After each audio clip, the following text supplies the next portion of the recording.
I'm going to start the recording now, and we're ready to go. Okie dokie. Um, all right. Let's see. First thing is first. So tonight we have Arineis and whoops, not Radovan. I moved the wrong character token. I keep doing that. It's Ronku. Yes. Um, you should have told me. Wait, why does my character still say Olen? What is happening? I could have swore I fixed that. Because it's fixed for me. Really? I mean, I don't see anything. I see On the name the welcome screen. at the bottom of the screen, my name. Oh, you can change that that one. You can change that in display settings. If you scroll over to the gear wheel in the Roll20 menu, Yes. it's the display name. I thought you meant on your character sheet. There we go.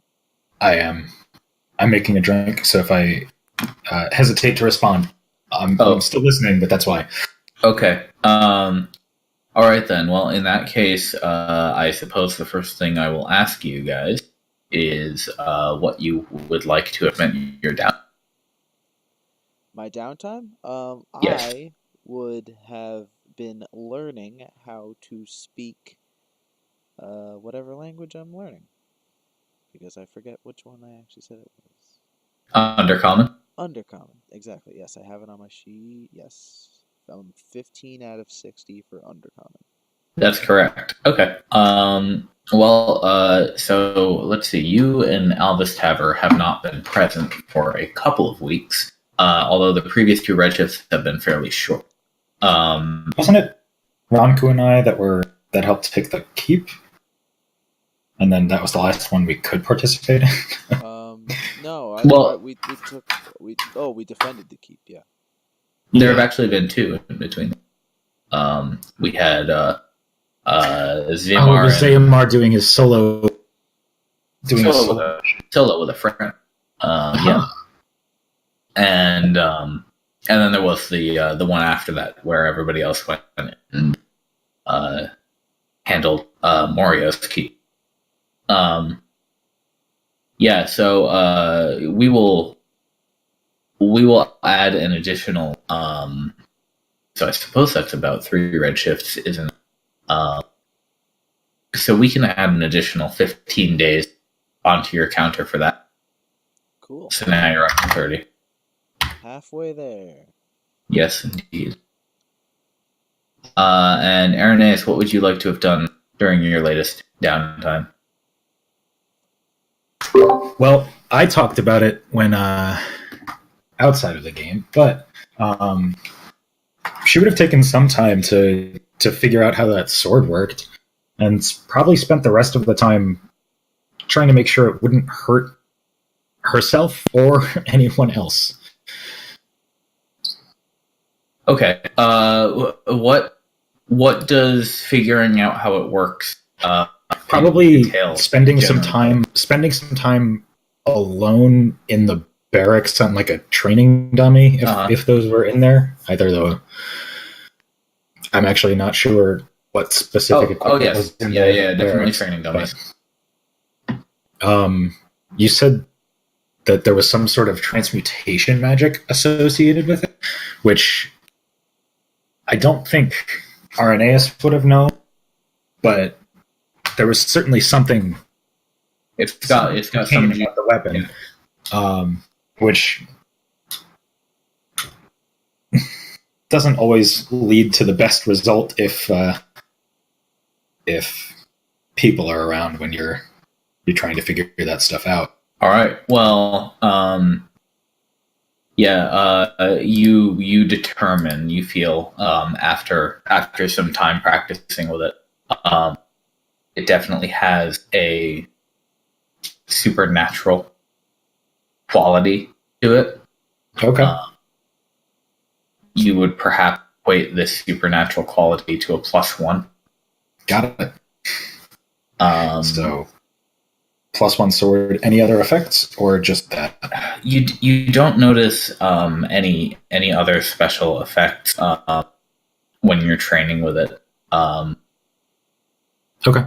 You so to describe the blade, it is it's sort of it's an interesting sort of metal. It's like a red steel on what is a partially obsidian hilt. Red steel on an obsidian hilt. Interesting.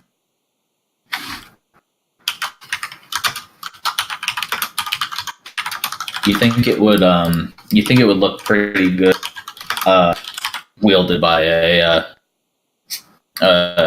red scaled dragon man. I'm sure it looked amazing wielded by that guy, but he can't anymore. He's dead. You know? He is no more. So that would be a plus to hit and plus one to damage.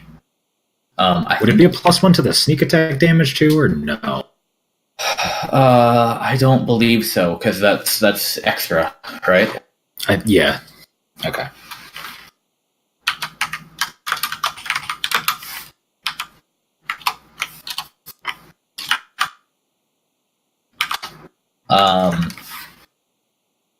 Now that only takes you a little bit of time, so if you'd like to spend any additional downtime activity, yeah. After, I mean, we've had a fair amount of time, a couple of redshifts since the last time. Right. I was out doing any questing. I think the rest of the time, I was either trying to not trick Soriana into talking about potions. I don't think that's really a trick. That's just asking about potions, and she'll talk about it. Mostly trying to trick her out of her hut so I didn't have to be in there with all of the smoke and the low ceiling to talk about some of the natural world. It is you find after a non-zero number of attempts that it is relatively simple to bait her with a combination of promised dialogue and food. Yeah, right. So just having meals at the mess hall. Yeah, and because usually she will she'll take what she can get in her space. She doesn't come out too often, but she says that's just the sun hurts her eyes. You've seen her around and about after sunset plenty. As we're getting into spring and the days are suddenly getting longer, she is less amicable to that. But that is why she has a very large hat, and can at least keep herself covered when it's bright outside. So she's happy to join you on this. And was there any specific information you were looking for from her? I don't think it was any specific information. Just since our last couple of exchanges with that weird slime residue. Yeah, slime residue. Building rapport. Just talking about some of the stuff we've seen outside and some of the stuff she's had experience with. Oh yeah, she can talk for days about the craft that she does, and she. I mean, really, the whole reason she's out here in the first place is because she apparently quite correctly heard rumors that, thanks to the properties of the Redshift, one could find just about anything that they could dream of in this place, and possibly some things that don't exist anywhere else in terms of plant life and material. So this so far she hasn't found anything meeting that latter criteria, but in terms of anything she could want, this place has been living up to its name pretty well already. She says she does insinuate a couple of times that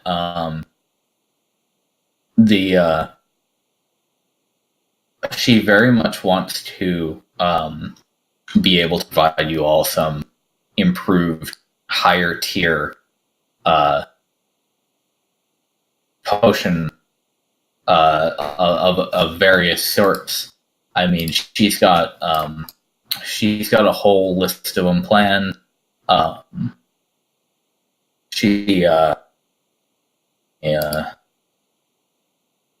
Get you a couple of these, like she could get you something that's a lot better than just healing potions, which she has. Like, she could get. Well, she already made me the heat resistance one. Oh yeah. Just through. That was like a material. That was a pretty simple. But oil sort of deal. But she's talking about stuff like being able to breathe water. Being able to. That would be to do stuff that lets you talk to animals and things like that. Like real magic. That's the whole idea she's hoping for. I mean, I'm sure they'd have their uses. We haven't really encountered too many benefits to. Well, no. If we were able to turn invisible, could have been through a lot of scrapes, but with less scrapes. But that's neither here nor there. Yeah. Oh, yeah. When you mention invisibility, she goes on a little bit about that being a something she would very much like to achieve. Like a bit of a crutch, but hey. Well, now and again. That's actually one of the ones where she knows the theory to it, but she has never actually had the materials available to make potions of invisibility. I mean, she'll talk about stuff to that degree, like, if you can get to the point where you're making invisibility, you can do things like get potions that let you read people's minds, or fly, or have like double your constitution and endurance, instead of just heal a little bit.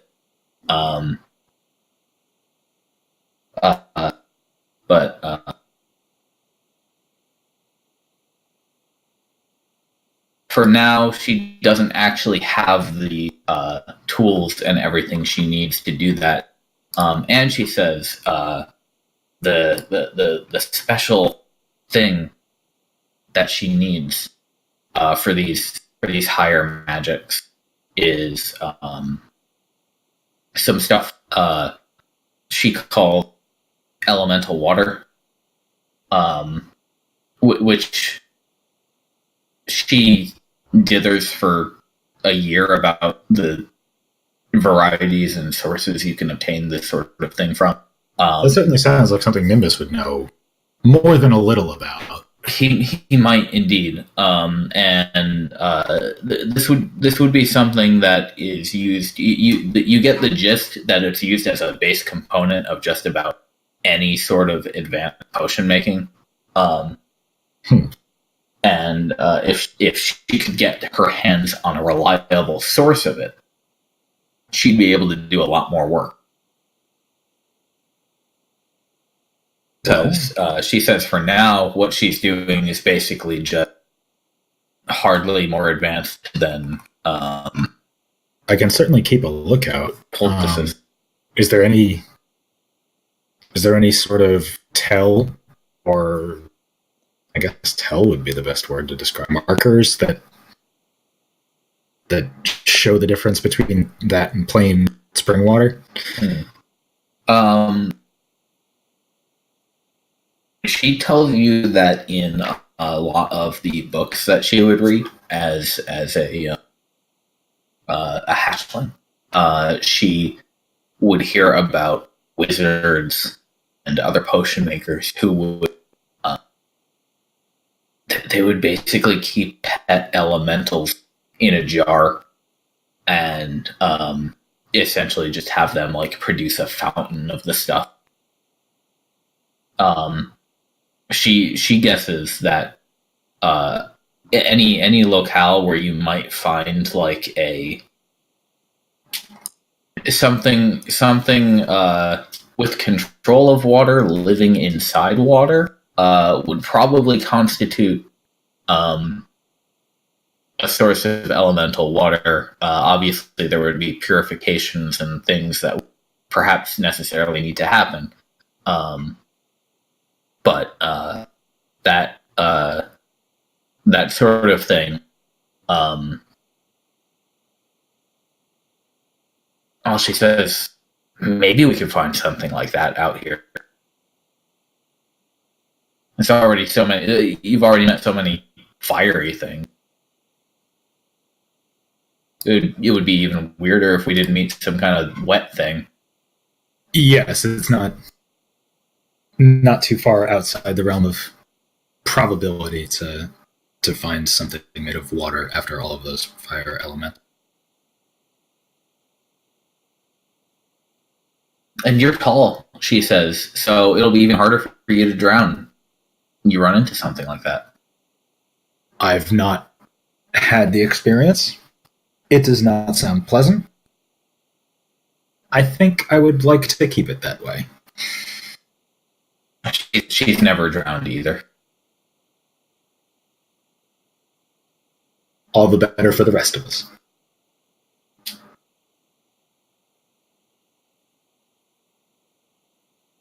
So you may have one of your mental D4s. Please go ahead and add it to your inventory for today's game. And as a consideration for spending all your time, if effectively being tutored at.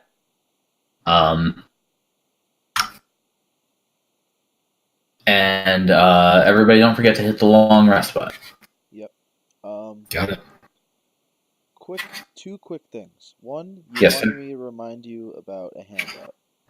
I sure did. Okay, thank you. What was the other thing before I continue? Oh, you and I also had a conversation about scale mail, and there are two of us wearing it, and one of us is wrong. So, Didn't I determine which one was correct?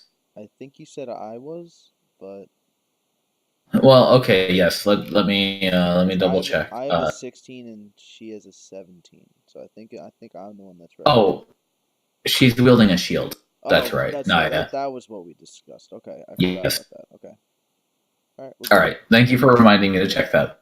So yeah, scale mail is 15 AC.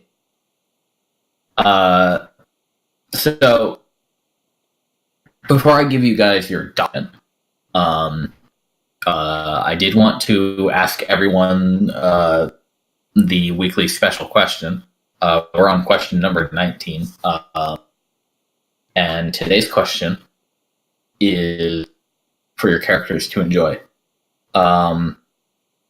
What sort of attire do you usually wear in the situation where you're required to attend some sort of formal or gathering or what have you? Oh, so Ronku, being partially raised by elves would probably don something elegantly fashionable, um, regal almost. Oh yeah. Covered with silk of some sort. So if you're talking what sub elf did you fall in with during your time? You and I discussed this, but I never specified, but I think we said something about like sun elves or something, Or moon elves? moon elves, something like that. Yeah. So like the moon elves are the you might call them the more industrious ones. They're kind of more human like in the way they spread and build cities and stuff. Um, and they're a little bit more open to outsiders than the heart elves, which are your stereotypically a little wilder, a little more reclusive sometimes. But I mean, it wouldn't be unheard of even remotely for a human to fall in with either of those. Um, but if we already said moon elves, then that's totally fine. I don't think we specified, but well then let me tell you what both of those types of culture would usually result in terms of formal dress. If we're talking about the heart elf, they're the sort of elf that, if they need to dress up, will wear they will wear clothing. It almost ritually, like in the most traditional settings, you would see an elf wearing nothing except a singular piece of material, like uncut, or not in multiple parts, and that would be draped over their body in such a way as to provide whatever modesty they felt was necessary, like and sort of like a poncho. A mix between not quite a poncho. It's more like a mix between a scarf and a robe. A lot of the time, and obviously, stylization depends heavily on the wearer and the sometimes the event and sometimes the culture that it's coming from. But like a stereotypical suit for that sort of group is like this very simple, usually extremely bright colored, and then any complexities come from how it's tied together, or how it's draped across the body, which how it's almost like an art piece in how the modesty is achieved, and trying to, if they're the sort of person to want to impress everybody who looks at them, trying to make people wonder how they did that. Interesting. And then, as for the moon elves, they are very much the opposite in that you'll often find them with the high-collared, many-layered, long-sleeved, long-panted, sort of tassels and shit everywhere. But your moon elves are gods. Okay. No. They're not gods. They're just they like no, you know what, the foretellers from Kingdom Hearts is a good example. Derail you, but that's what came to mind. It's like, oh, okay, no I get one it. knows Kingdom Hearts as much as you do. I know. That's why I just went to Google to get you a picture. He's trying to get us. Yeah, he's trying to get us photos. Yeah. The nerd. Can you see that image? Mm-hmm. Oh, okay. So that, I mean, obviously not exactly the same in every case, but that you wouldn't be like that sort of costume wouldn't be out of place on a moon elf at a party or something. Okay. I think hard elves kind of just fit more with the whole backstory that I was going with. So Uh-huh. let's just say that. Let's go with that. Okay. More exotically modest is the way that I'd probably describe it. So I imagine Ronku actually wears pants Yeah, during this still. he's a pants guy. Yeah. But so what I'm imagining then in that case is that Ronku would go with like pants, like regular his nicest pants, his nicest shoes, and then above that would be some kind of just sash above the bare chest. That's like a brightly colored thing that's wrapped around in a way that is notable. Sounds good to me. If you like it, that was the vision I was getting. Yeah, that sounds like something he would have liked. I mean, he's lived in he's lived with these elves since childhood, so he kind of just tried to immerse himself as much as he could in the culture. Cool. All right. Arineis. Well, I think, and here we are making this up as we go along. Most of the Goliath formal wear would be dependent on your role in the tribe, and as a not warrior, hunter. Her formal wear would have been from the skin of her most valuable, prized hunt. And that would have been after her, after killing the saber-toothed tiger that got a chunk out of her. That was a good one. All right. So the formal wear itself is like a vest that turns into an asymmetrical tunic, like knee length, mid thigh on the other side. Does it build the teeth into it? Honestly, no. Those got turned into weapons for the trap. That makes perfect sense. But mostly any sort of hair that wasn't ruined got dyed and then attached as fringe at the bottom and at the shoulder sleeves. Whatever claws that were there got turned into fasteners with some other leather thongs and straps across the torso. Yeah.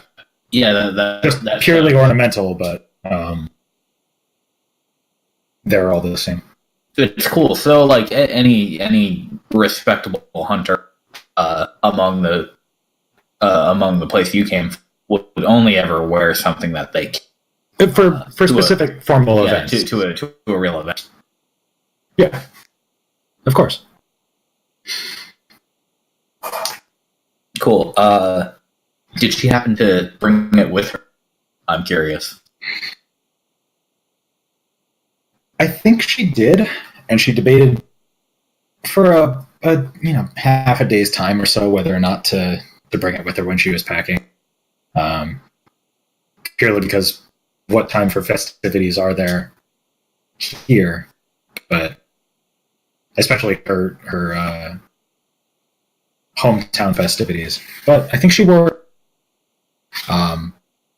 after that hunt got completed, and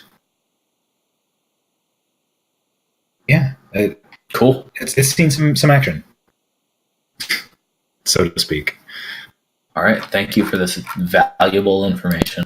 And that's not sarcasm. It sounded a little bit like it was, but it's not. Okay. I have a document for you all. Document. So let me give you this document. So at this time, you guys have you guys are aware of the following events. Keep Silex was successfully defended and taken by the Commission.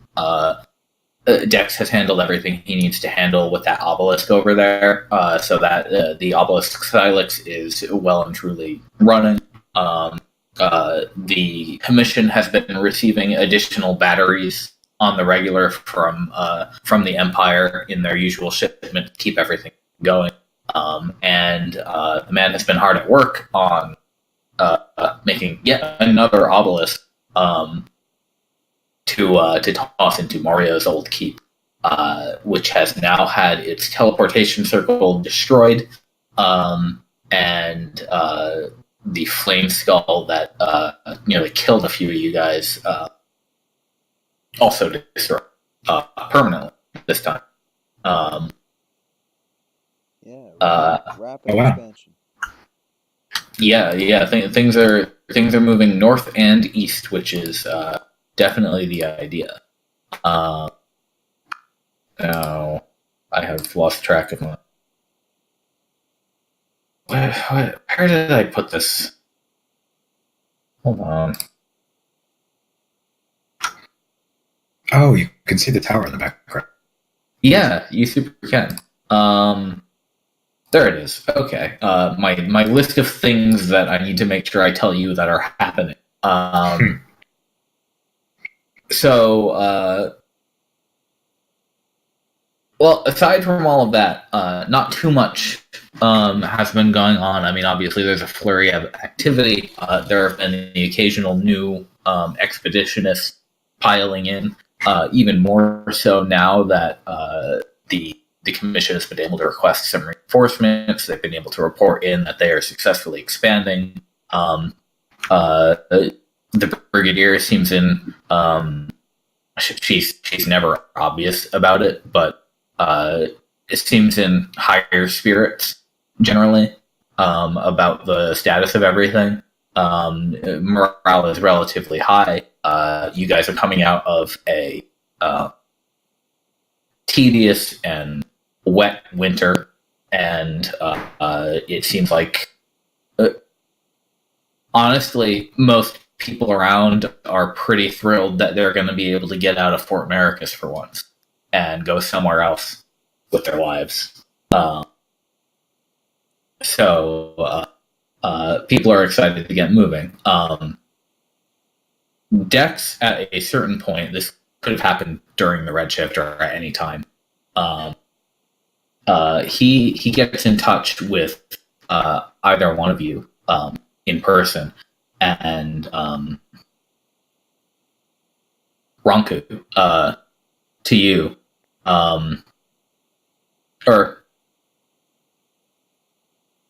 I think he knows Arineis better right by now. So he probably talked to her. But this is information you'll both gain. He comes to talk to you and he says, "Hey, I have something I wanted to show you. It's something from Keep Silex that we found while we were working." And he pulls out a leather tube, and he says, "Look at this. One of the expeditionists found this out in the fields. Just sort of tripped over it and dug it up. Is that a map tube? Not a map, but I think possibly just as good. I've already opened it up to take a look at it. I think you'll find it's similar to something we've already encountered. And in it you find what seems to be a very well-preserved letter.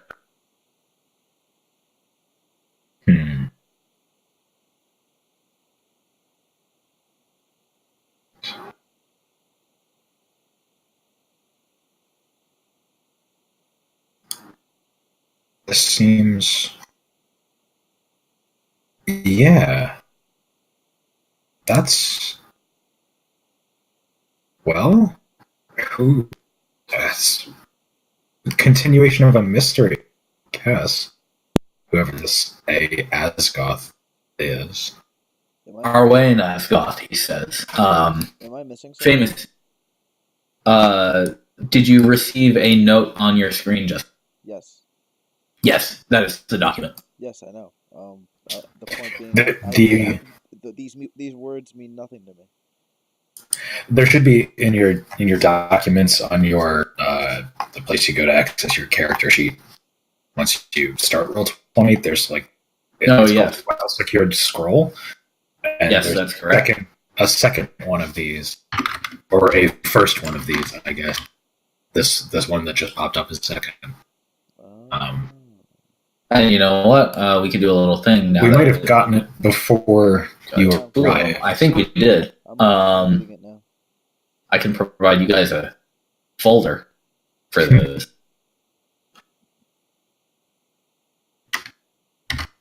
Oh.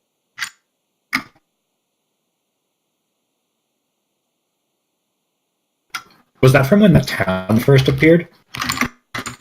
No, the first one was discovered at the Loparo site. Oh. Okay. And the first one describes the city, the town of Loparo itself, which was how you all figured out the name of that place.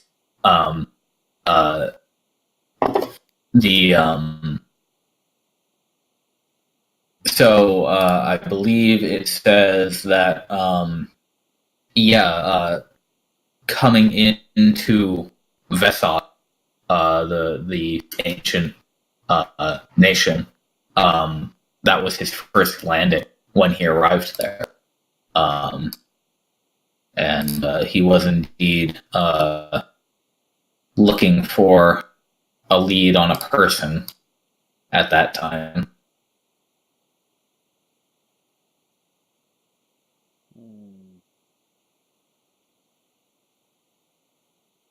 What capital? What capital? Yeah. After all, if a little town like Loparo was so beautiful, how wondrous must the capital be? Right. Well, yeah. In that original letter, you can tell he's describing the what seems like the tower that you can see from afar.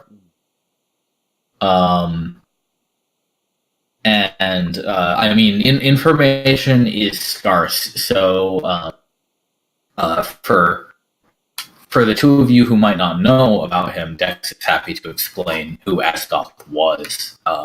He from the tone of everything, it sounds like he's some sort of explorer. But he was an explorer, and based on the date on these letters, these would have been from quite early in his career, like possibly even the first real adventure he undertook, because he was a well-traveled and well-studied dwarf who spent the vast majority of his life going around and gathering knowledge, impressive information. He was a skilled wizard, but the thing that's interesting though is these letters would have been from when he was maybe 50 years old or younger, and so again at the very start of his career, and two, he did not. He wrote a lot of stuff in his life. Like there are, you could fill a small personal library with his work, and Dex has read a lot of it. And there's never been any mention of Vestal or the Redshift. Huh. So the fact that we're finding this guy running around here is really weird. In his opinion, it either means that he's forgotten later in life, or it was blocked from memory. That sounds dumb, but that seems to be the only solution. More pressingly, it does mention a large town to the east of here. If I'm not reading that wrong. Vesov? Ordis is I intend to make what he's describing. Orvis. Sorry. Yeah.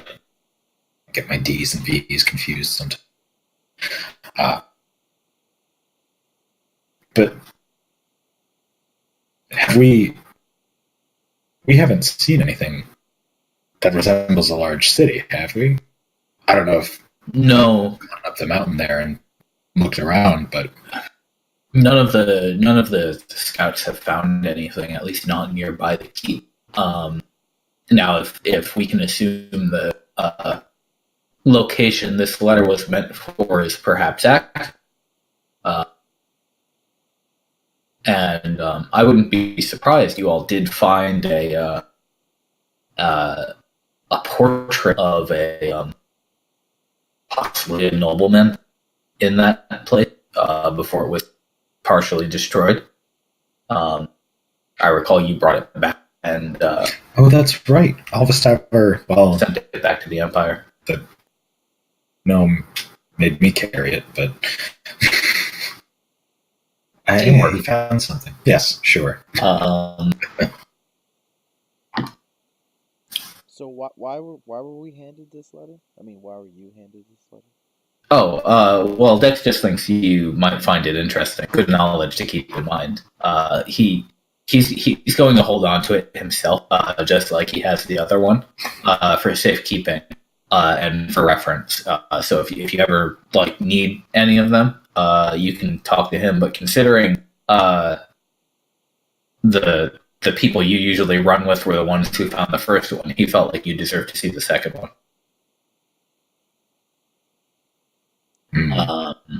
And he says, yeah, we'll have to be on the lookout for something resembling a city off to the east, I suppose.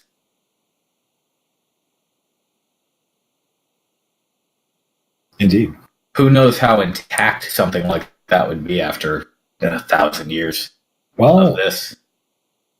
Seeing as how this tower, it was still fairly salvageable when we first discovered this facility. Very much so, yes. I didn't get to see the original state of it, but from the reports, it was quite intact, a bit crumbling, but like any ruin.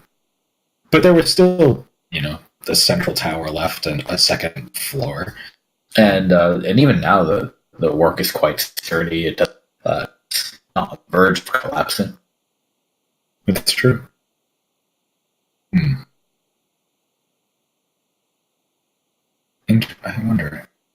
I wonder what a large city would be. This place 1,000 years ago, or more. Well, I can have you ever been to the any of the Empire's larger cities? Only to get on a boat and come here. I can tell you then that you would likely be able to expect something similar. The Cranian Empire and Vestov 1,000 years ago were you could possibly call them rival. They were. I mean to say that should this event not have occurred here, the political landscape of this part of the world could be completely different because of the power structure that would be here instead. Vathov was a powerful kingdom, and that tends to come big cities. I wouldn't be surprised to see something mighty. I've always been curious to find out if there is an entire city at the bottom of that tower all the way out there.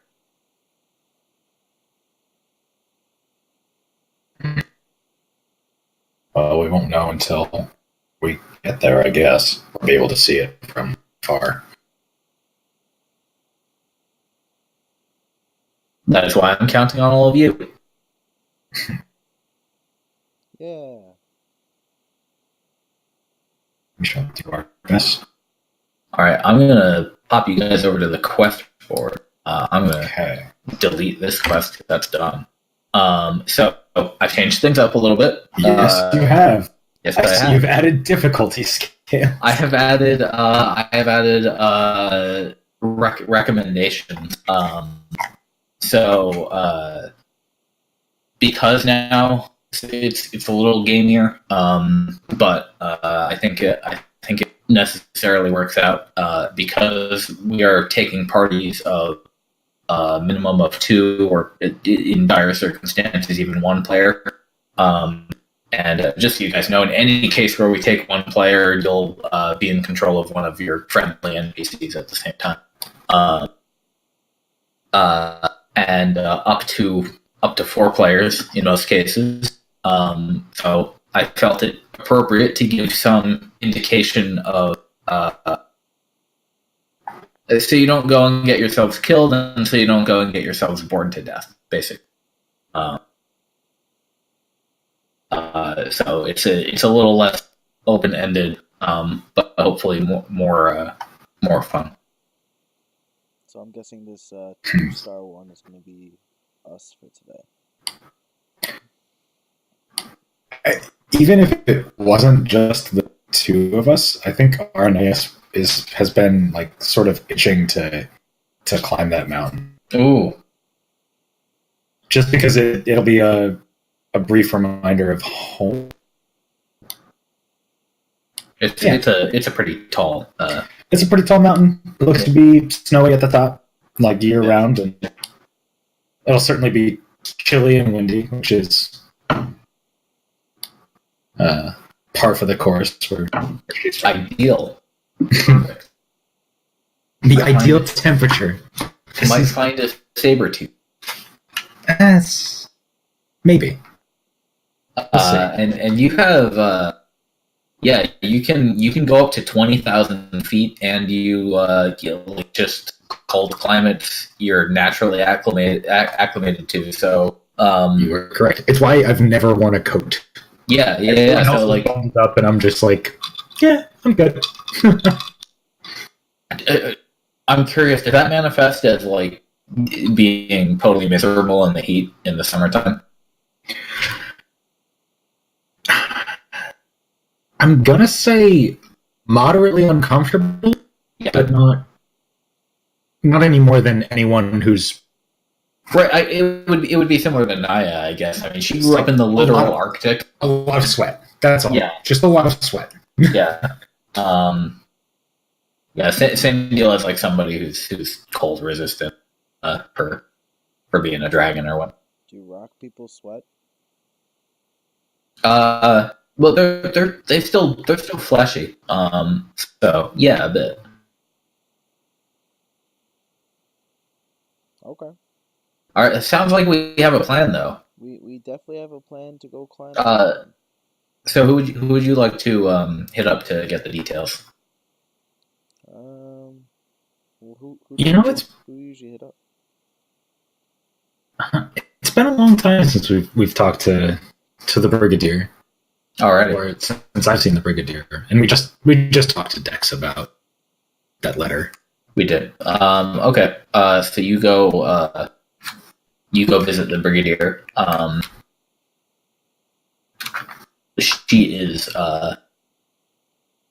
She's currently found in her office. She is. You catch her After she allows you entry, you usually knock, I assume, and she bids you enter. You catch her throwing one of her reports across the room in a crumpled ball, missing just barely a trash can. Is it overflowing? It is not overflowing. There is more than one on the floor, and she puts her pen back in her left hand, and stares at it for a second, and then greets the both of you. She puts it down, stands up, gives up. All right, she says.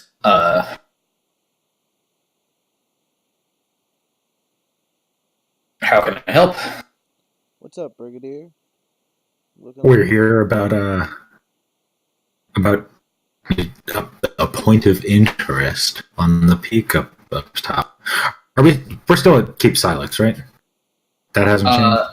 Or did we go back to Fort? Did we go back to Fort Maricus? I forget.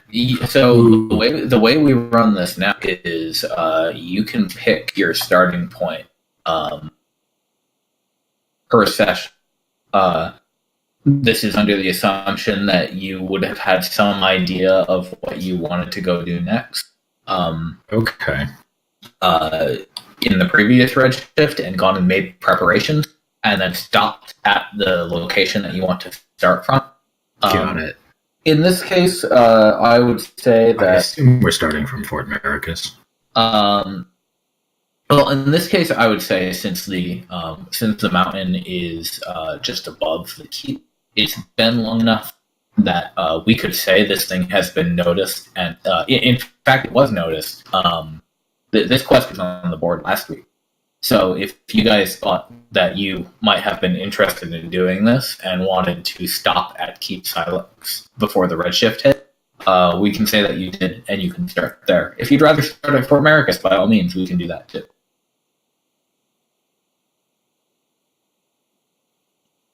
That'll be up to you. But the point being, either way, you'll be able to talk to the Brigadier about all this stuff. We are talking to the Brigadier right now. Yeah, I'm aware. I'm just saying you don't have to worry about where you're located compared to her. At least not in this case. Okay.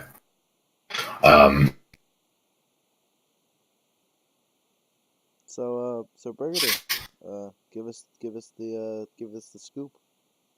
Right. The skinny, the lowdown, the rundown.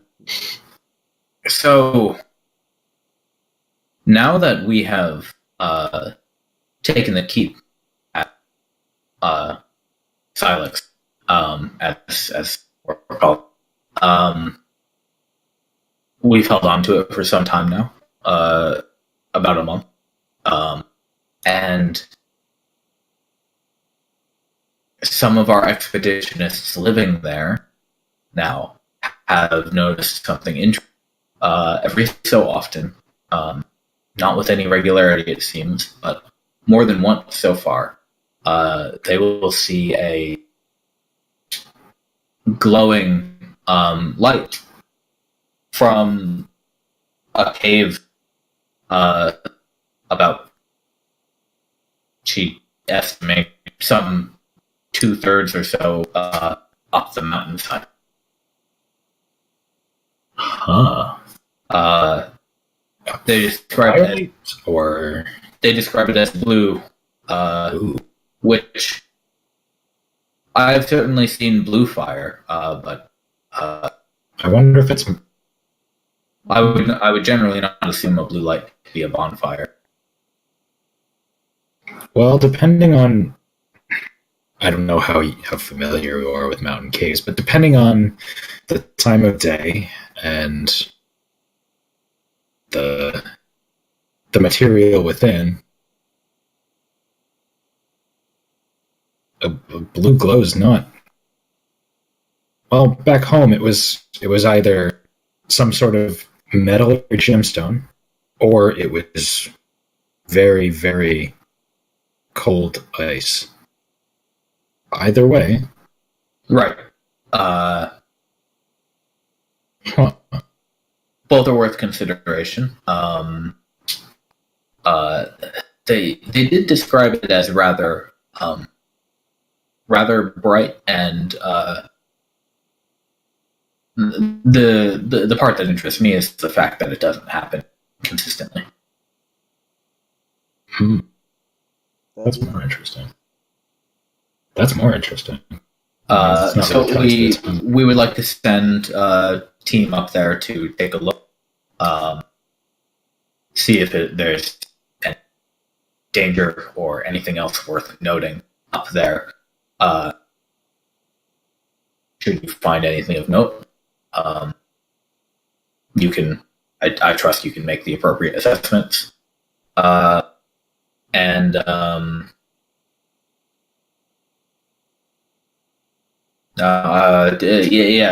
that's about all the information she has for you. And she says, any of the team at Keep Silex, you'll be able to get the specifics from. They can.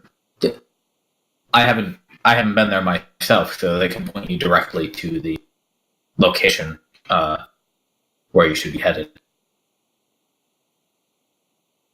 All right. Well, you can count on us.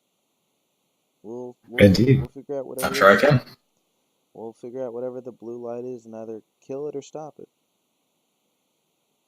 Or gather it, or don't stop it if it's good. leave it be, or yes. Well, if it's good, point it out, or yes. There are many things that we could possibly do. Your wall is going to get full sometime soon. Yes. I'm thinking something blue's going on the wall today, boys. You're gonna get to the point where like your bunkmate is just like, oh no, he's back and he's brought another item. It's another lizard. I need to decide whether it's going to be exclusively lizards on this wall or if I'm expanding outwards. Yeah, you don't have that much wall space. I'll be honest. I mean, some of the expeditionists are down with this. They will praise your cool taxidermy. Some of them think it's weird. Everything I've killed so far is a lizard, so I don't know. What the plan is yet. If it starts to be too much of a hassle for my bunkmates, I might just move them into the barracks and just like have a mural on the wall. The dedicated Orland wall of slaughter. Wall of kill. Yeah. You might be able to put them in the training yard or something. Yeah. Okay then. So I believe we have the task at hand. We'll get rid of that. And do you guys have any business you want to attend to in terms of inventorying or anything before we head out? I don't think there's anything. I think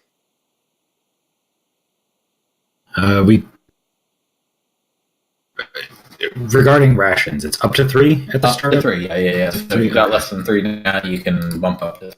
And starting from Keep Silex, it'll still be true. They have supply lines, right?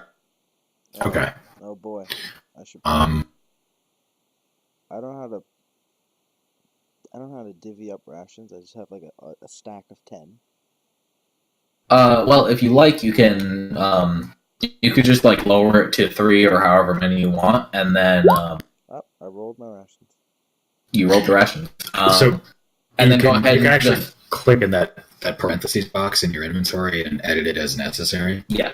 And then you can just like, if you want to leave some at home, you could just say, put like in your character notes somewhere what stuff you have at home that's not in your inventory explicitly.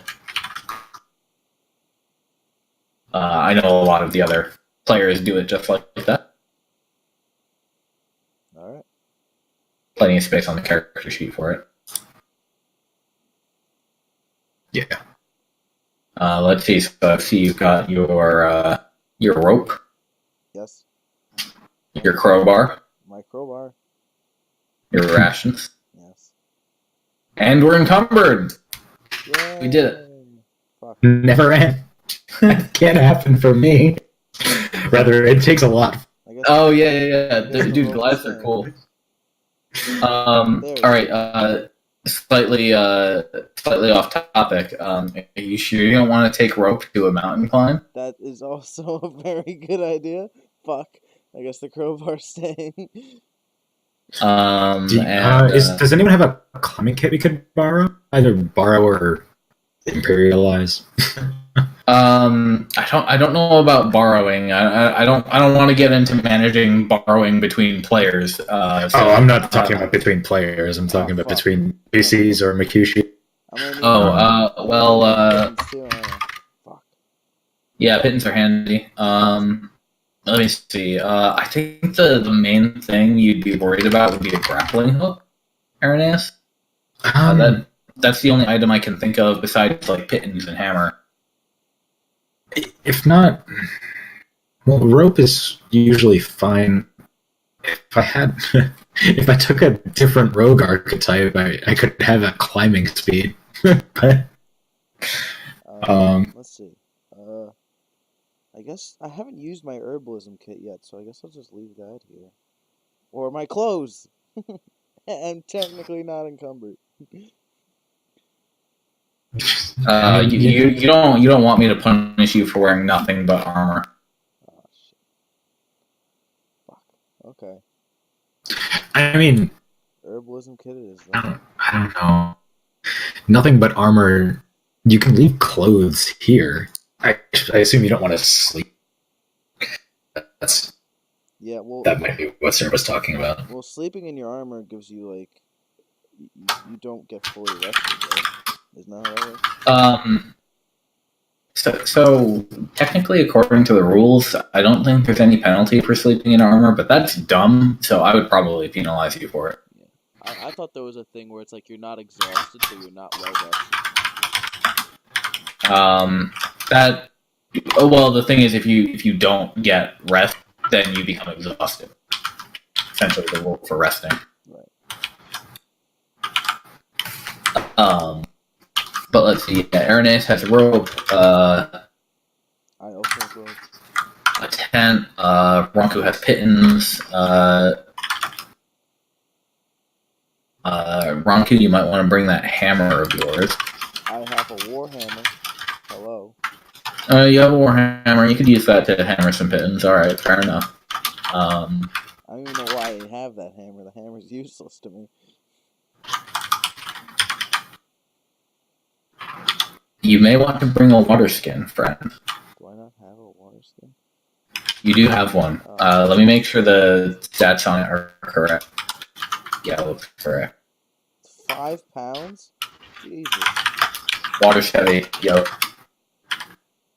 I think Ronku's getting encumbered no matter what we do. Yeah. Wait. Oh, I don't want to leave my map scroll case. Yep. I'm fucked. I'm over encumbered, guys.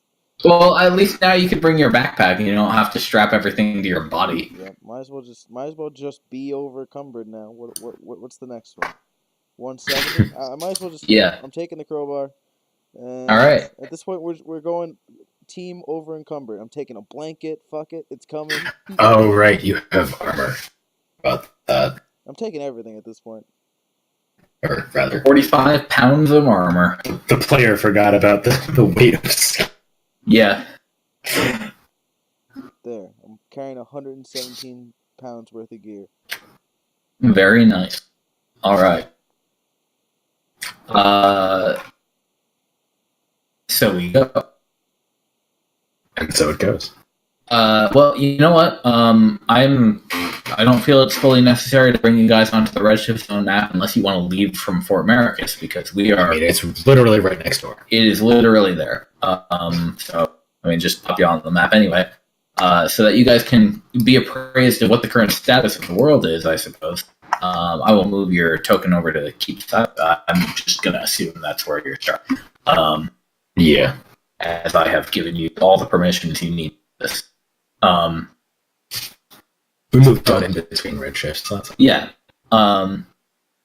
So obviously some things have changed. there's a road now. That would represent kind of a well-trodden path. Yeah, what has become a well-charted route between the two locations. So generally fairly safe. In particular, this path will allow you to get between those two locations in 2 days rather than slightly longer than that based on the distance, just because you can move a little bit quicker on that path if you know where you're going. I thought the whole point of the Redshift was that it changes the environment every time. Oh, it does. But the thing about it is it affects humanoids instantly and completely. Total bodily destruction and sex. It affects lesser animals and creatures in just as bizarre and severe ways, although with a much lower frequency. If you, for example, put a rabbit in a cage and stuck it out in the redshift, you're basically rolling the dice on whether anything's going to even happen to it. The commission doesn't really condone doing this because that would constitute some animal cruelty, but for the sake of figuring things out, Captain Van has definitely done it once or twice just to see what happens.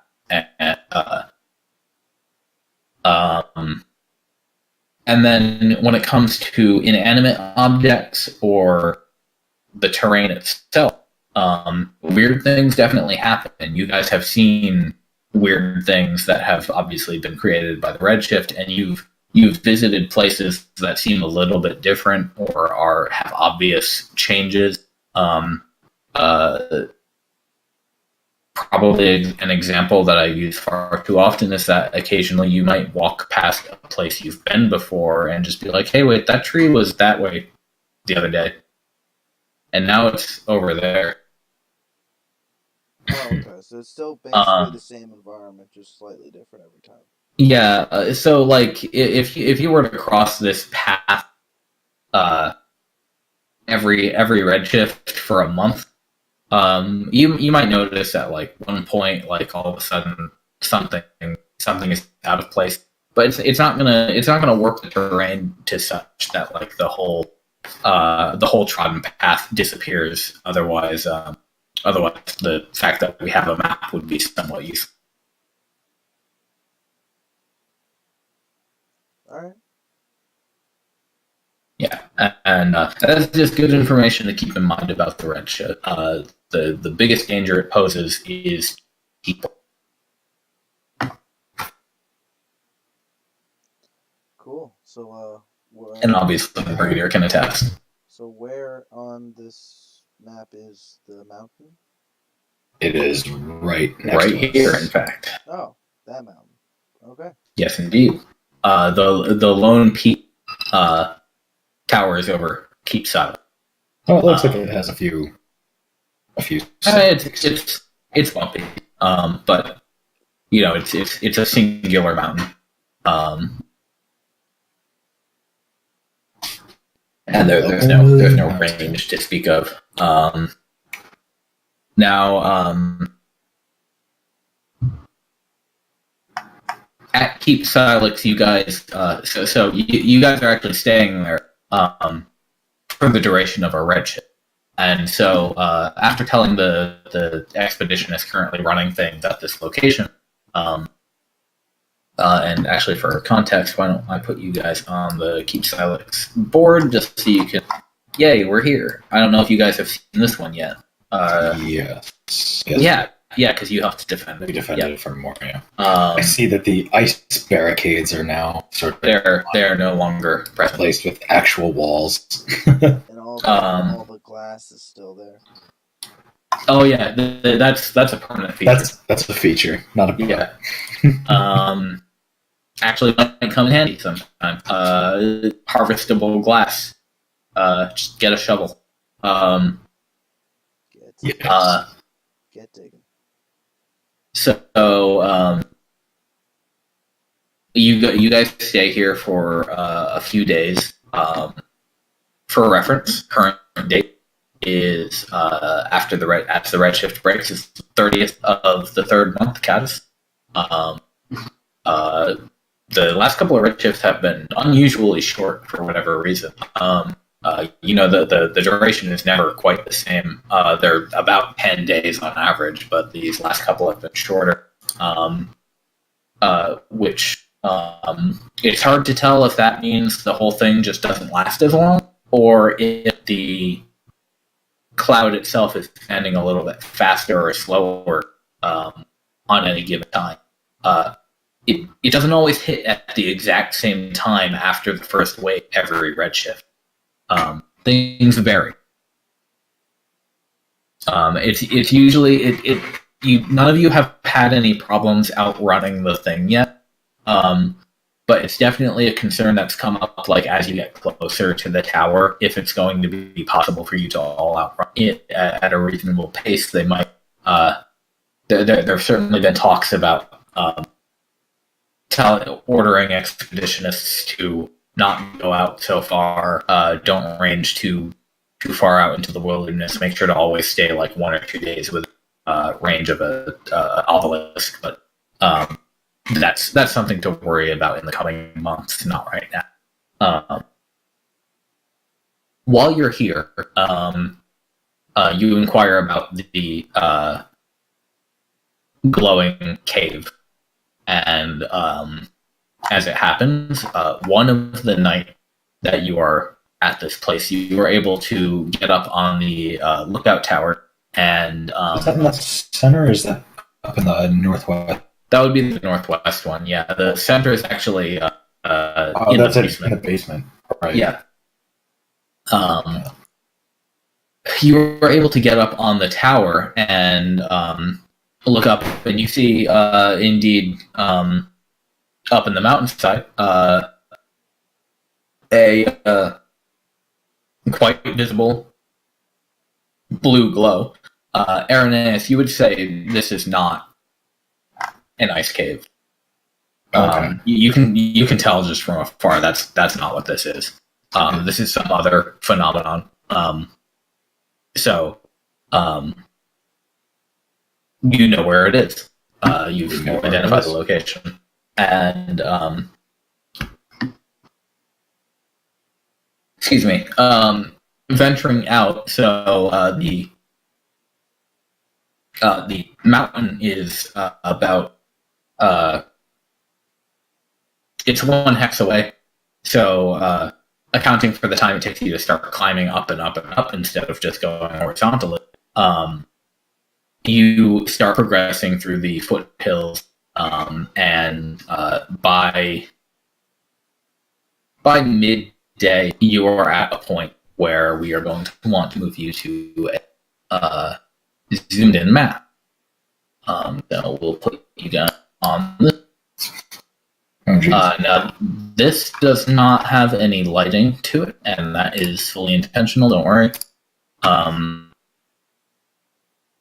But you guys are at the bottom. Whoa. Hello. Hello, friend. Now, in case it is difficult to tell, this is an incline going up as we progress up this map here. The both of you have been just kind of picking your way up this mountain. It's been pretty easy going so far. You haven't had to actually climb anything yet. You've just been trekking up the hillside, kind of making your way along rough natural pathways, and animal trails. Mostly. Yeah, and it's kind of at like the natural conclusion of all of those where you start to hit the cliffs and things. and this is the location you find. Now, just because I can't draw you an entire mountain, it should be assumed that to your left and right are roughly extensions of what you're seeing here. And this is the place where like the terrain is the least treacherous. If you were to go off in one direction, you would probably find steeper cliffs, sheer rock walls, and that sort of thing. Fair. All right. So let me describe what you see before you right now. The ground here is somewhat flat between where you're standing and this wall over there. You would say it's about a 5-10 foot incline, so a gentle slope at this point.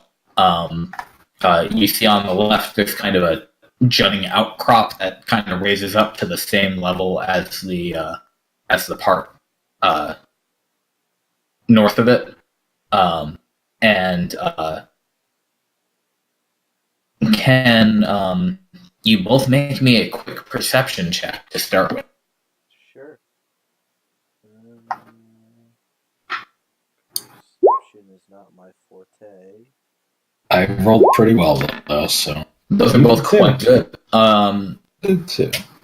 So you both notice. Oh, we both got 19. Yeah. You both got a 19 on the die. Nice. Yeah. So you both notice something unusual in this location. In a couple of spots dotted here and there, just kind of apparently at random, you see dead birds. And they're in various states of decay. Not all of them. They all seem to be Arineis. You can tell just at a glance that they seem to be probably have died at different times. You see one that's mostly bones. You see one that looks relatively fresh, maybe died within the past week or so. Arineis, you in particular noticed that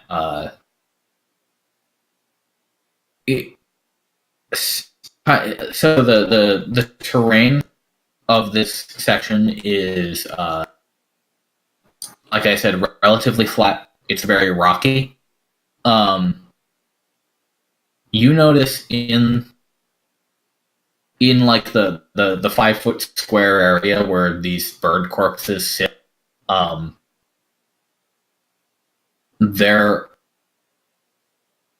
it's as though the loose stones in the dirt were kind of blown away as if by a very, very strong wind or like a broom or in a you see these sort of patterns that are like almost like somebody swept in a circle from a central point and just got rid of all the loose pebbles and everything. Have they sort of built up in like a quasi misshapen ring, or is it? No, actually, there is not. There's not really a noticeable ring. They're just like gone. Yeah. Huh. That is odd. And that's right where all the birds died? Yeah, you can see that this event has apparently occurred like where each little bird corpse is sitting, and there's a couple of them. This behavior is consistent, and you don't really see the same thing anywhere else. Oh, it's around each individual bird. Yes. Oh. Yeah. They're spread out. They're not in any particular pattern or layout themselves. But that. Okay. Do the birds look like their bodies have been tampered with in any way? Like something has been trying to eat it or something? The ones that are decayed look rotted in a perfectly normal sense. Um, with that perception roll, the both of you do notice, though, that the birds appear to be. It's not like it is not as though they hit an object while flying and fell to their death. It is not as though they landed and got sick and died. It looks like they just died on impact on purpose. No, that's not quite right. You notice that they appear mangled. Huh. Well, that's morbid. Okay. Something's been manhandling these birds. And just for context, these are mostly like eagles. Oh, large birds. Yeah. These are not like pigeons. these are not baby birds. These are mountain birds. Okay. So these are something that would have to be pretty. The kind that you've seen flying around as you've been traveling up this mountain, essentially. Yeah. Local species. Okay. So better keep an eye out for any big baddies. Do you want to investigate the birds a little closer, or do you want to just move forward?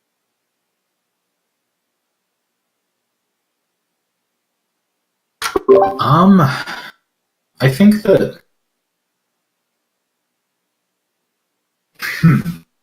I'm concerned, but not enough to spend more than like 1 or 2 minutes looking things over. I don't know what sort of information we can glean from that time frame, but that we couldn't just see by glancing over at it. I could probably pull a heal check out on one of the birds.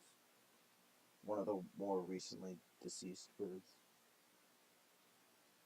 Sorry, you brought one of your kits, right? So that's the sort of thing that you could like use to let me double check for you because I've got my book handy. What your herbalism kit can do. I thought it was all plant based. It might be all plant based. Yeah, you might need like a healer's kit to cause that. They did mention something about medicine, but I think that's only on like plant based checks. Find plants, identify poison. Identify plants, ability to treat illnesses and wounds by augmenting your mental care. When you inspect an area overgrown with plant, it's mostly herbs. Yeah, you wouldn't get anything out of it for this particular situation. I was thinking more like a medicine check. You could do that definitely. Let's roll this. Whoa. Oh, hey. All right. I know exactly what happened to these birds. If you don't mind, I will go ahead and move you to the nearest location. Thanks.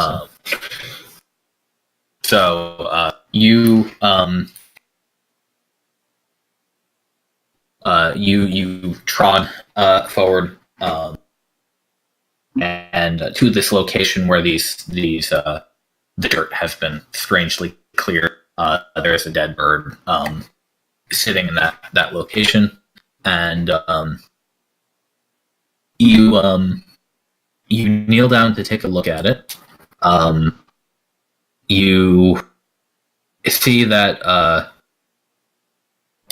several points on its body appear to have been shot through with something. It's like your character probably wouldn't know what a gun is, but it's like somebody fucking shot it. Because you won't let guns in this universe.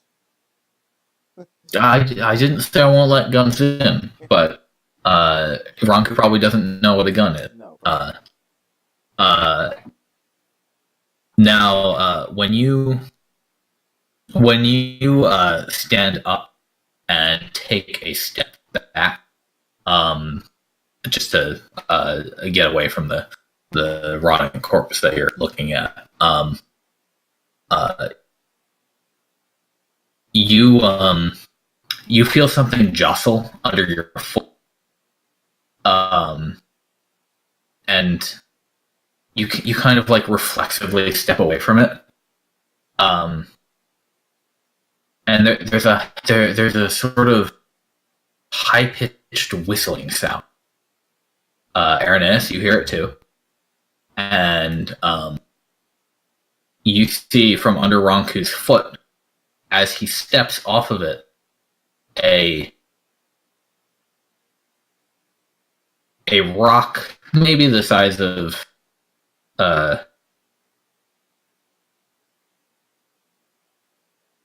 child's fist,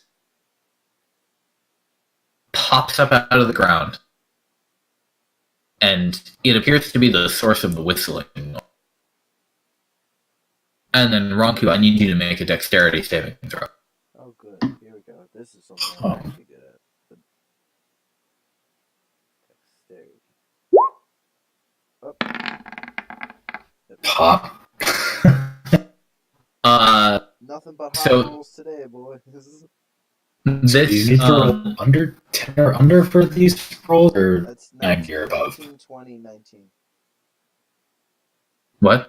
Those are my last 3 rolls, 19, 20. Oh, very good. So this thing explodes after it gets to like head height, and however, you are able to safely kind of shield yourself with your arm over your vital bits, and your armor just gets kind of pelted with pebble shrapnel at this, and that affected the area within about 5 feet of you, and this thing shot out of the ground, you see, with such force that it did kind of it didn't clear the whole area, but it kind of propelled a lot of the dust and debris away from it in a circular pattern. Oh, okay. What are these? And you said there's no landmines? Well, it looks like some sort of trap of some variety. It was like the stone itself was kind of colored and shaped like an almond. You said stone, but more like a plant seed than anything else? It does sort of look like one, yeah. Okay. It's hard to tell the difference, I guess, if you aren't investigating. But now that you take a second look, you see that this entire field is absolutely covered in them. Oh, cool. And it has been by sheer luck that you guys were able to walk that 20 feet without stepping on one, because you look behind you and you see that there are plenty of them in the ground. Oh. Awesome. Okay, so we're surrounded by landmines, and we have to climb this whole fucking mountain. You've got a 10-foot pole, right? I do in fact have a 10-foot pole. I don't want to say, He does. or I don't want to ask you to clear. He's got a fucking halberd. Yeah, I can use it as a walking stick if I wanted to blow my halberd to pieces. I don't want to ask you to clear a path, but maybe if we get in a pinch and have some impassable stones nearby. Is there, so upon seeing like what's causing these pops, as it were, is there a path through, meandering though it might be, that gets us to not this cliff wall, or yes, this cliff wall, but just a bit of a higher. I think what I would do is I would have you make a investigation check, see if you can kind of chart a path while spotting the locations that these these rocks are located, the ones that look similar. Ronku, you can't tell the difference between one of these and a regular pebble. Hey, a grenade just went off in my face. Okay, I'm a little disoriented. Yeah. Arineis, you can make the same check. Would this be? You said investigation. I was going to say, would this be more of a survival thing? But probably not. All right. I'm applying investigation because you are trying to discern a specific thing about your environment. Yeah. Through careful observation. The sad there it is. is that was my highest. That was the one with my highest bonus. All right. Yeah. Unfortunately, so when I said that you noticed that this place covered in almond-colored pebbles, it is difficult for you to tell what is one of these devices and what is just a regular pebble. And I mean, you look under your own feet and you see that you're even stepping on a handful of pebbles that are roughly the same at a cursory glance. So this is a situation where you're not sure how many of these there are. You're not sure. Are there any sizable stones here? You could rather easily find one. Like palmable, fist-sized stones? Yeah, definitely.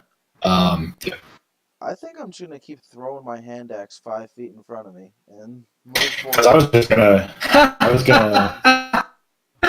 No, here, listen to this fucking plan. my hand axe is bound to me, so I'm gonna throw it 5 feet in front of me, and if a grenade doesn't go off, I'm gonna fucking. I was gonna do the same thing with a big old rock. 10 feet because this shit shit was gonna scatter, so I'm going 10 feet in front of me and then pushing up 5 feet. I was gonna try and bull a rock, in as straight a path as possible up this mountain. I mean, if you guys want to do it simultaneously, there's nothing at all stopping you. Yeah, I think that's go over there, good. and we'll see who gets to the mountain first. Yeah, we turn this into a race. All right. If this bowling ball here doesn't get obliterated at the first. Yeah. Okay. So we're playing curling now. We're playing curling. The exploding pops are the brushers, and the goal is that cliffside there. Do you guys want to what kind of contest would I make this for you guys? So you get there for. Would it be an athletics wisdom check? Oh, athletics wisdom. That sounds fun. I like that. Okay, roll athletics with your wisdom stat, please. Hang on. So you roll wisdom, and then if you have proficiency in athletics, you can add the proficiency. All right, so I've got a +2 to this wisdom roll. How do you add a proficiency to? Just add +2 to a result after the fact if you're proficient, and then just hit a wisdom roll. Ooh, 22. Okay, 22. Wow. 17, I assume. Are you proficient in athletics? Is I guess. No, I'm the question. I'm proficient in acrobatics. Oh, okay. Okay. Well, then you had no chance against Arineis in that one. With that 20. So as far as like a race goes, quote unquote. So Arineis, you managed to find yourself a decent sized rock. Fortunately for you, you get to the rock without triggering any device, and then you were able to kind of bowl the rock ahead of you. And I don't even need you guys to make any additional checks for this. You destroy these popping items ahead of you. You launch the boulder ahead 5 feet. One or two of these things pops out of the ground, explodes into pebbly shrapnel. Occasionally, one will hit another one about 5 feet away, and it'll set off a short chain reaction. But this doesn't go for an immensely long time. These things launch out of the ground with some surprising amount of force, and the explosions seem relatively deadly, but they're also very short. So you're able to just kind of keep your eyes covered, do this every so often. Arineis, eventually you manage to get 5 then 10 feet ahead of Ronku, and the two of you clear a safe route to the cliff face. Damn. You beat me. Okay. Pure luck at that point. fewer pebbles in the way. I wasn't rolling a bowling ball. I had to keep chucking a hand axe 10 feet in front of me. You could have found one. It was pretty effective. Yeah. You had to keep like using your bonus action to resummon it. Yeah. So it was that excuse. We got him. Yeah. But it's like God of War. I just like call it back to my hand and I throw it again. And I call it back to my hand and I throw it again. Oh, is that the new one? But yeah. Kratos and his son. Axe throwing simulator. Yes. So before you is a cliff face about 20-25 feet high. And at the particular location you are at, it's relatively sheer. It looks like it would be pretty tough to climb barehanded. Definitely would require some doing. But at this location, there is it is thick with a ivy-like vine, which includes some small pink flowers on the stems.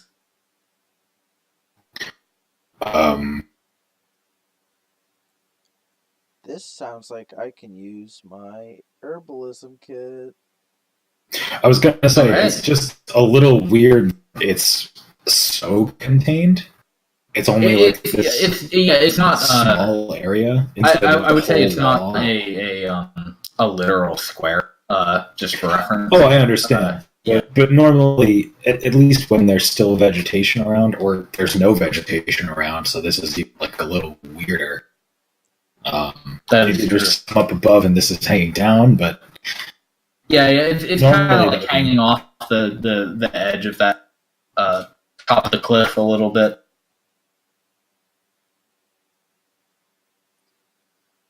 All right. So how does this herbalism bonus work? All right. Well, what would you like to do? Identify or apply herbs. I guess identify. Identify plant. Yeah. So is that like just nature? Or? Let me see. Is that just giving me advantage on the roll or something? Like. Yeah. Let me double check what the recommended rules are for like these things that it gives you with these. So skill. You can allow a character to make a check using the indicated skill with advantage. Special use, and those sample DCs. So, so absolutely. Why don't you, if you're trying to identify this stuff, why don't you make me a nature check with it? All right. And this is just you have the herbalism kit, but you are proficient with the herbalism kit as well. Oh, yeah. I know plants. Plants are my thing. Well, this is like the equivalent of going out mushrooming and just like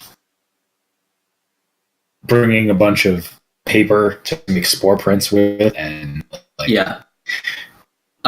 So you both this one reacts with this chemical, and the two of you approach this cliff face, and Arineis, you're appraising it, and you're considering how you're considering the relatively limited structure of this, and also just kind of appraising it as like wondering if maybe it could hold your weight. And I I am kind of hefty. Yeah, and Ronku, you look at her, and I uh, pull out my notebook and I start flipping through pages. I'm like, I found it. yeah. This is super poisonous. To touch, to breathe, to touch. Taste. Okay. Either. Yeah, Ronku, you immediately recognize this as a rather poisonous plant. Yeah, don't touch that. This is some super poisonous shit. You don't want to go anywhere near it. It usually doesn't kill a human or the similar races, but it'll kill small creatures quite easily, and touching it with bare skin or even like inhaling the pollen. If you were to like brush against it and dislodge the pollen from the flower, it'll knock you out and possibly cause long-term effects for like a couple of days, exhaustion and stuff. All right, so we're gonna want to move to the side a bit and use our grappling stuff that we brought along to. Now you brought the grappling things, right? Yeah, I brought some imagine that. Okay. And some rope and stuff. So okay. So we're still golden. We just can't use the vines. Left or right? Well, I don't want to walk over there in case there's grenades. So, I mean, do you have any stuff? So, I mean, if not, I guess I'll throw an axe in front of me and make sure there's nothing in front of me.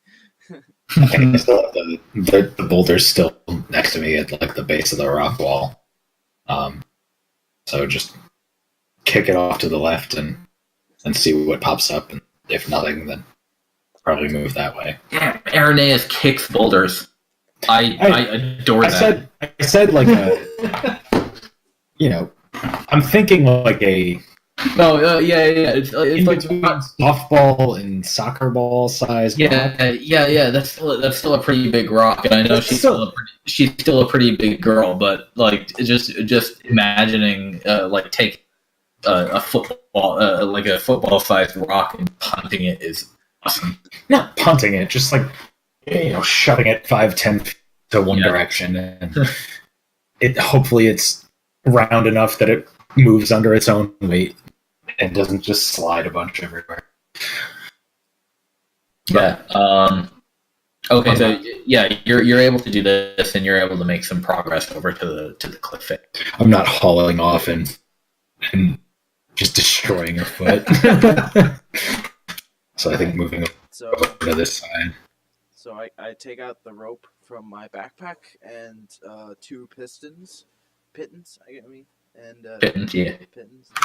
And I make them. So I believe the way pittons are meant to be used is that you hammer them in about every 5 feet and then loop the rope around them, and then you kind of just leave them there. And you said this is like a 10-foot wall? 25 at this spot. I have 10, so that's 5 pittons. Yeah, that's all my pittons. So no, 1 every 5 feet. So you just have to spend 5. Right, but it's 5 each for the 2 of us. That's 10. Would it be? Wouldn't you just like the way I believed it to work is that you would like we can go up one after another. Yeah, you would like hammer one in at the low point, loop the rope into it, climb up on that a little bit, hammer one up 10 feet, loop the rope into that, climb up that, and keep going like that. Word. All right. I'll go up first, and I'm not a climber, so I mean, if you guys know better than I do, correct me. But that's how I understand it to work. I do not. So yeah. So it'll usually be. I'm pretty dexterous, so I'll go. Unless, wait, you're an actual rogue, so I don't know. You might be more dexterous than I am, but Maybe Certainly. If you have an actual rope and it's set up in this way, you don't need to make any checks to climb. It's just half your move speed, so you've got all the time in the world, as far as you know. Cool. So you could just climb up there. Cool. I climb it then. Yeah. I assume you got some instruction on how to work the climbing tools from whoever gave them to you. So once you get the right now you're just working with a rope and some pins and his hammer. So once you get set up top there, I'll ask you to just secure it as best you can, and then give it a good solid check. Essentially. There's a soccer ball sized rock up here that I'm just gonna stick it under. No, you can really just at the top of the cliff face. You just hammer one more pin in, and use that as the anchor. It was a joke. It was a joke. Oh yeah. Okay. Perfect. So just give it a good tug and climb my way up using the aid of the rope and the pythons. Cool. So up here, looking around, now that you're at level, are there more pop rocks, or are they? You don't see more dead birds, at least. Okay.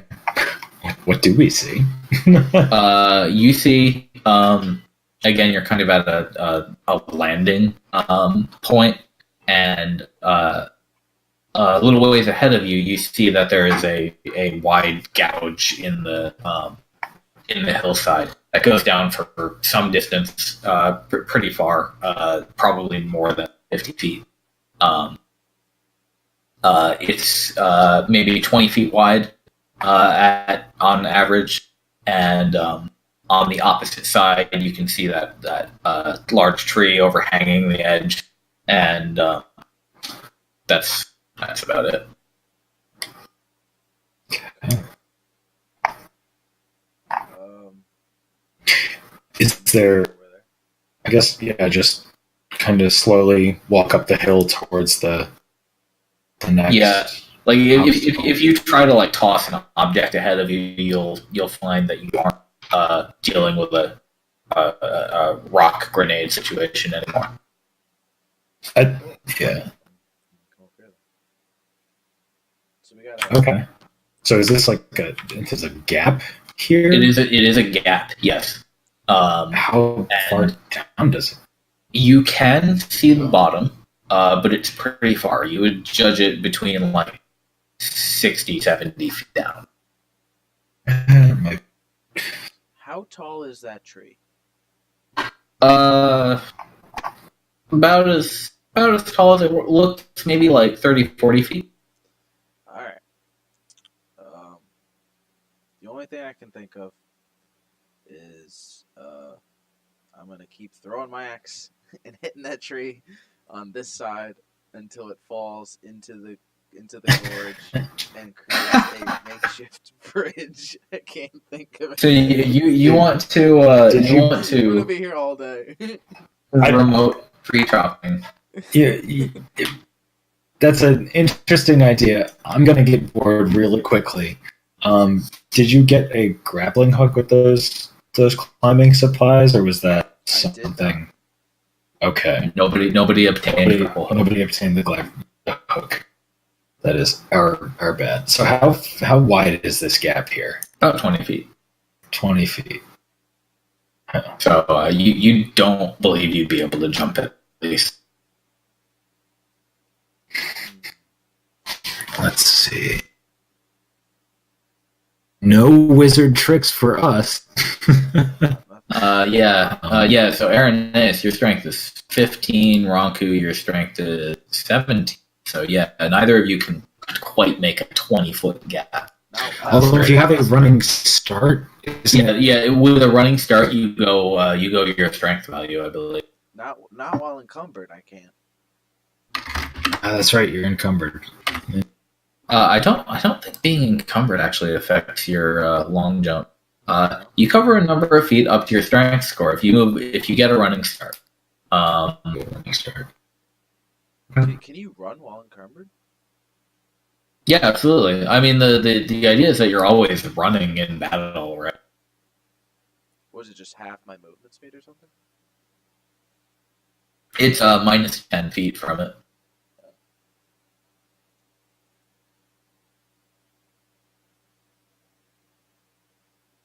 All right. I guess I'll just throw an investigate out there, see what I can discern. What would you like to investigate? Um, if there is any visible pathway across this gorge. Is that the right word? Gorge. Yeah. I mean, you don't even really need a roll for that. At least on the landing you're on, the landing ends before the gorge does in either direction. So if you wanted to find an alternative route, you'd have to go back down and go around to a different location, and that's tricky. You do see the far wall is a lot rougher, a little less steep than the one you just climbed, and has certain spots that certainly look like standable outcropping that are fairly stable. Just at a glance. If you were to somehow able to reach one of those, you imagine you'd be able to climb up the rest of the face with relative ease. Now the tree that's got roots hanging down, are they like freestanding or are they burrowed, like gripping tight to the rock face? It is more that the roots are burrowed into the ground until the cliff end. And after that point, it's kind of like the cliff has sort of crumbled under the tree a little bit. So these roots are kind of hanging off the edge. Okay. With some space below them. And they're hanging down. How high are they above our heads? So this is across the gorge is flat actually. So this is all same level. Oh, okay. Yeah. The opposite side is not higher than you. Oh, got it. Huh. Which means, like, for example, this point right here that I just clicked on, that is 20 feet below you. Got it. Okay. So, weird question. Yes. To Ronku. You were throwing your axe and then summoning it back to your hand. Yes, indeed. If you were to attach a rope to that and try and throw it so it wraps around that tree, and then try to summon it back, would the rope come with it, or would it end in failure, or would it? I'm gonna give a GM roll on that one. I'm not sure. Is it like Kratos, where it's still physically? Is it Kratos? Is it Kratos or Keyblade? Let's find out. Yeah, is it Kratos or Keyblade? Does it just appear back in my hand? That's what I want to know. Eldritch Knight. I assume it's only the weapon is soul-bound and not the rope that's attached to it. But if it is on the same plane of existence, you can summon that weapon as a bonus action on your turn, causing it to teleport instant to your hand. Perfect. That makes it. It's Keyblade. That makes it weirder than magic. So it would, if you tied a rope around it, it would leave the rope behind. Yeah. That's what I figured. So, by the way, you're fully aware that you can have two bonded weapons, right? I have two bonded weapons. Okay, yeah, just making sure. My halberd and the hand axe, right? My halberd is bound to me, so that if I'm ever Got back, I can just drop it and then just. Yeah. That's the strap. Okay, cool. That way I can just whip out my warhammer and start whacking a dude. Yeah. So that seems like our best option right now, I think. Or I mean, I mean, do I need to wrap around it, or can I just like get it sufficiently, Lodged into the Sufficiently tree. wedged in. stuck into Oh, the that's tree? that's a great question. Well, I suppose in that case, what I would have you do is what's the range on the hand? 20 feet. Same as a dagger, right? 20, 40. Probably. 2060. 26. Yeah. Okay. So A dagger So- would probably work too, honestly. if you wanted to try to bury the head of the axe in the tree to such a degree that you could pull, what is the plan after you get the axe? I suppose. Well, it's gonna have to hold our weights. So Either swinging across to the other side and using the tree roots to climb your way up, or if it's well and buried and good in the tree, like a nice good bone stuck, just using it, have one person hold this side and climb across and secure it over there, and I'm thinking if we Swing aim down. for those like top branches, this tree is you said 30 or 40 feet high. So I mean, Yeah. if we can get it up into one of the high branches and have it like wrap around once or twice, we could probably just swing directly across to the other side. that's And if we land at that I mean- point, if we land in the roots at that point, I'm not going to complain about that. Yeah, the roots would be quite easy for you to climb. I think through. that's doable. Okay, so you would like to aim for the higher branches and kind of wrap it around them. Is Yeah. basically what you're Wrap saying. it around it, or get it like tangled in there. So I'll hold if you want to throw it. I'll hold the. Yeah, you'll want to hold the rope in case he has to teleport it back. Aren't you Yeah. an archer? Couldn't you do this with a bow and arrow? It's really hard to get it to wrap around. Fair. That much is true. Fair. Okay. You'd have a better even if you can't get the axe to wrap around. You'd I have could a better drape a rope chance. over a tree branch. Yeah, you'd I have a could- better chance of getting the axe to hook on a branch. Fair. Okay. All right. So what's the DC I'm looking for here?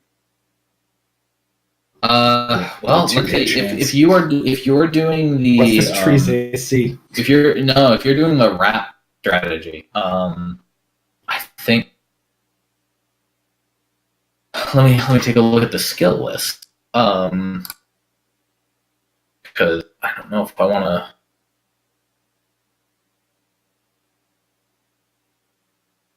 I might call it. I might call it sleight of hand. Oh. If it's sleight of hand, I'm really good at that. Or probably better than Ronku. Probably. But it's also his weapon. Are you proficient with hand axes? Question. No. I would not let somebody. They're who's simple not- weapons, so yes, I am. You are okay. Right? Hand axes are simple weapons. They aren't martial. Think, So- yeah, they are. So yes, I am. But Okay. Then you would judge this particular attempt as a dexterity check. All right. I hand him the hand axe, and I'm guessing we took the rope from the last one. I personally I would assume you left that rope there. I have a rope on me too. Yeah, so, you guys do have a second rope between the two of you. So I'll tie your axe to. Hey, Ronku, if you want to drop that 10 pounds of stuff. Oh God, yes. Yes. So I'm still encumbered, but it's fine. Yeah. What is your hand axe look like? It's just I wouldn't even call it an ornate hand axe. It's just like a regular like hand axe with like probably like a light grip on it. Okay, so I'll probably. What first came to mind was like the Fire Emblem hand axe, which is basically just like a stick with two heads on it, and Yeah. the stick is real short. you throw it and it returns to you. That's probably not it. But I mean, uh, it's kind of just like like if you ever go to those throwing axe ranges, kind of like that, where it's just like okay. it's No, like yeah, that's kind of what I was expecting. A little bit fancier than a hatchet. yeah. So I'll tie the rope around the head, Yeah, that makes sense. the steel, iron, metal head of that axe, and then ask you to hold on to the other end of that rope, and just the end, maybe like wrap it around your hand once, just so you get a good grip on it, and then heave ho. And you said this was a sleight of hand check? Yeah, definitely use sleight of hand. Okay. So I don't have advantage See turned on. All right, I guess we're good. Yay! Perfect. What a wonderful DC. So 25 will win you a situation where you aim at the thickest non-trunk branch you can find. You toss it. The hand axe sails over the branch, cuts through the loose leaves toward the bottom, and then as it dips below the branch, you pull the rope taut just enough that the axe kind of whirls around the branch and loops around it one time, and then catches on the other side. You're able to kind of yank it tight, and the axe head catches on the branch. Cool. Perfect. Whatever you do, Ronku, don't summon that. No, I won't. All right, so Arineis, yeah, you tugged on it a few times. kind of celebrating because that was unexpected and really cool. Yeah, you have more. Wow, that's the coolest thing I've done with an axe ever. More than I was expecting on the first. I'll turn to you and sort of swing over at once. And I think we can make it. I think we can manage. And then give it a really hearty pull, just to check that again. But yeah, you feel like it will support your weight. Will it support two people's weight? That's a little iffy at the same time. Okay.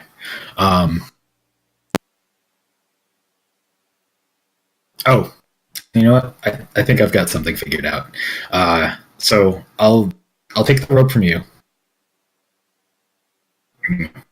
wrap my arm up in it real good, swing across. Yeah, ladies first. Land solidly. And then yeah, just based on the trajectory, you kind of have to whomp into the root structure, but kind of around the but that's sort of what I was expecting. Yeah. And once I'm firmly across and I've got all of the rest of the rope with me, I will tie an arrow with this rope. Uh-huh. And shoot the loose end back across and sort of bury it, or try and bury it in the ground somewhere right around the edge of the cliff, Easy or enough. just below the lip of the cliff. Yeah. Okay. Consider it done. And I will delete one arrow from my inventory. And Ronku, you're able to fetch the rope. Yes. And then I swing my ass across. You swing your ass across, and You are less encumbered, but yep. And so you do. You are there now. And I call my hand axe back to my hand. Okay. You do that. The rope is able to be just pulled right off the tree. You can recollect it. Cool. Here you are. So you gotta throw at us, boy. Mountain. You were getting pretty close to the location where you know you're headed. What's this next checkpoint look like? Yeah, this one is pretty much just another sheer cliff face. Oh. All right. Second verse, same as the first. Uh, can we climb up? You'd have to do a similar thing to what you did down here. Well, I think. Well, I guess we can take this rope with us. Yeah, we have We've got. We still have 5 pittons. Yeah, you will have to figure out a way to get back across that gorge, I suppose, but I'm sure you can figure something out. And now that you're across it, though, it might be easier to find a way around. Well, Now that we're across, it might be easy to cut the damn tree down. yeah, now that we're on this side, I'm just gonna cut that fucking tree down. Hey, We'll see if we need to when it comes to that, but yeah. I think one wizard later, and we'll actually have a bridge if we need to come up this way again. But yeah, if you summon your hand axe back, just tug the rope down from the tree, and then same as the first cliff, build a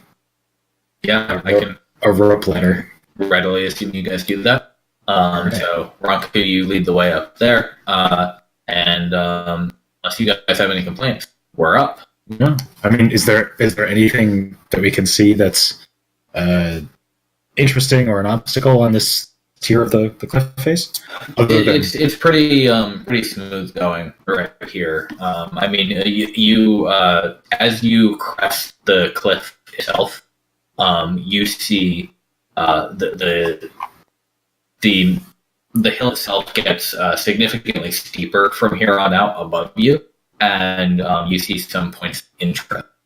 Those points of interest are on this. Oh, geez, you've got lighting turned on.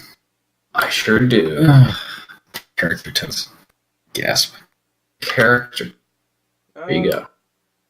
That's a big fucking skull. Okay. Hello, Mr. School. Sure is. That is a Mr. Dragon. So I assume you guys can see everything up to roughly about here. Is that correct? I can see everything on everything. Oh wait, you no, can see. I can. Yep, you're right. I didn't. So the right half is like blockaded off. Yeah. There's a wall there. Yeah, there's a wall. Okay, cool. Yeah, so you scale that part of the cliff, and above this, to your left and north, is a fairly steep drop off. The terrain in this section higher up is a little bit twisted. Spikes of stone kind of pillar out of the ground. Stalagmite-ish, but they're a little more like corkscrew shaped than normal. And yeah, there is just a big old skull right over there. All right. That's probably another medicine check for me, because I want to know way more about that. Would that be a nature? Nature. Maybe Arcana? This is the player guessing. As far as... you know what? You could go ahead and use nature, medicine, or arc. Medicine. Whichever one you like. Oh, I'm actually better at nature. Or Arcana. Nature. We'll go nature. All right. You don't have advantage. So the first one you rolled, I'm hovering over the digit on roll 20, was actually a 12 plus 3. So that's a 15. But a 15 is still good enough to tell that this is definitely part of some kind of dragon skull. I mean, you can tell just from the shape of the horn. So we've reached the cave we were going for, right? Yeah, you believe this cave mouth is indeed the cave that you were looking for. Okay. Now I'm assuming to investigate this skull you do approach. Yes. That's on Ronku. Yeah. Yeah. Move your tokens as you desire.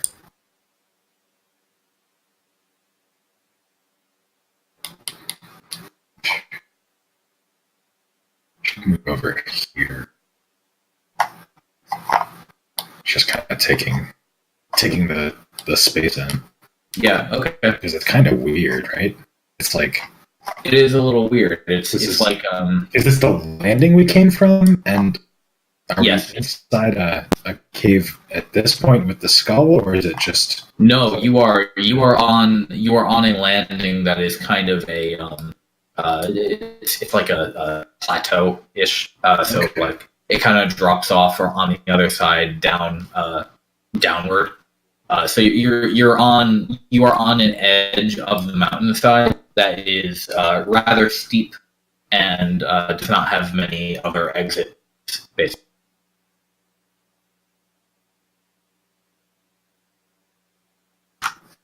All right, cool.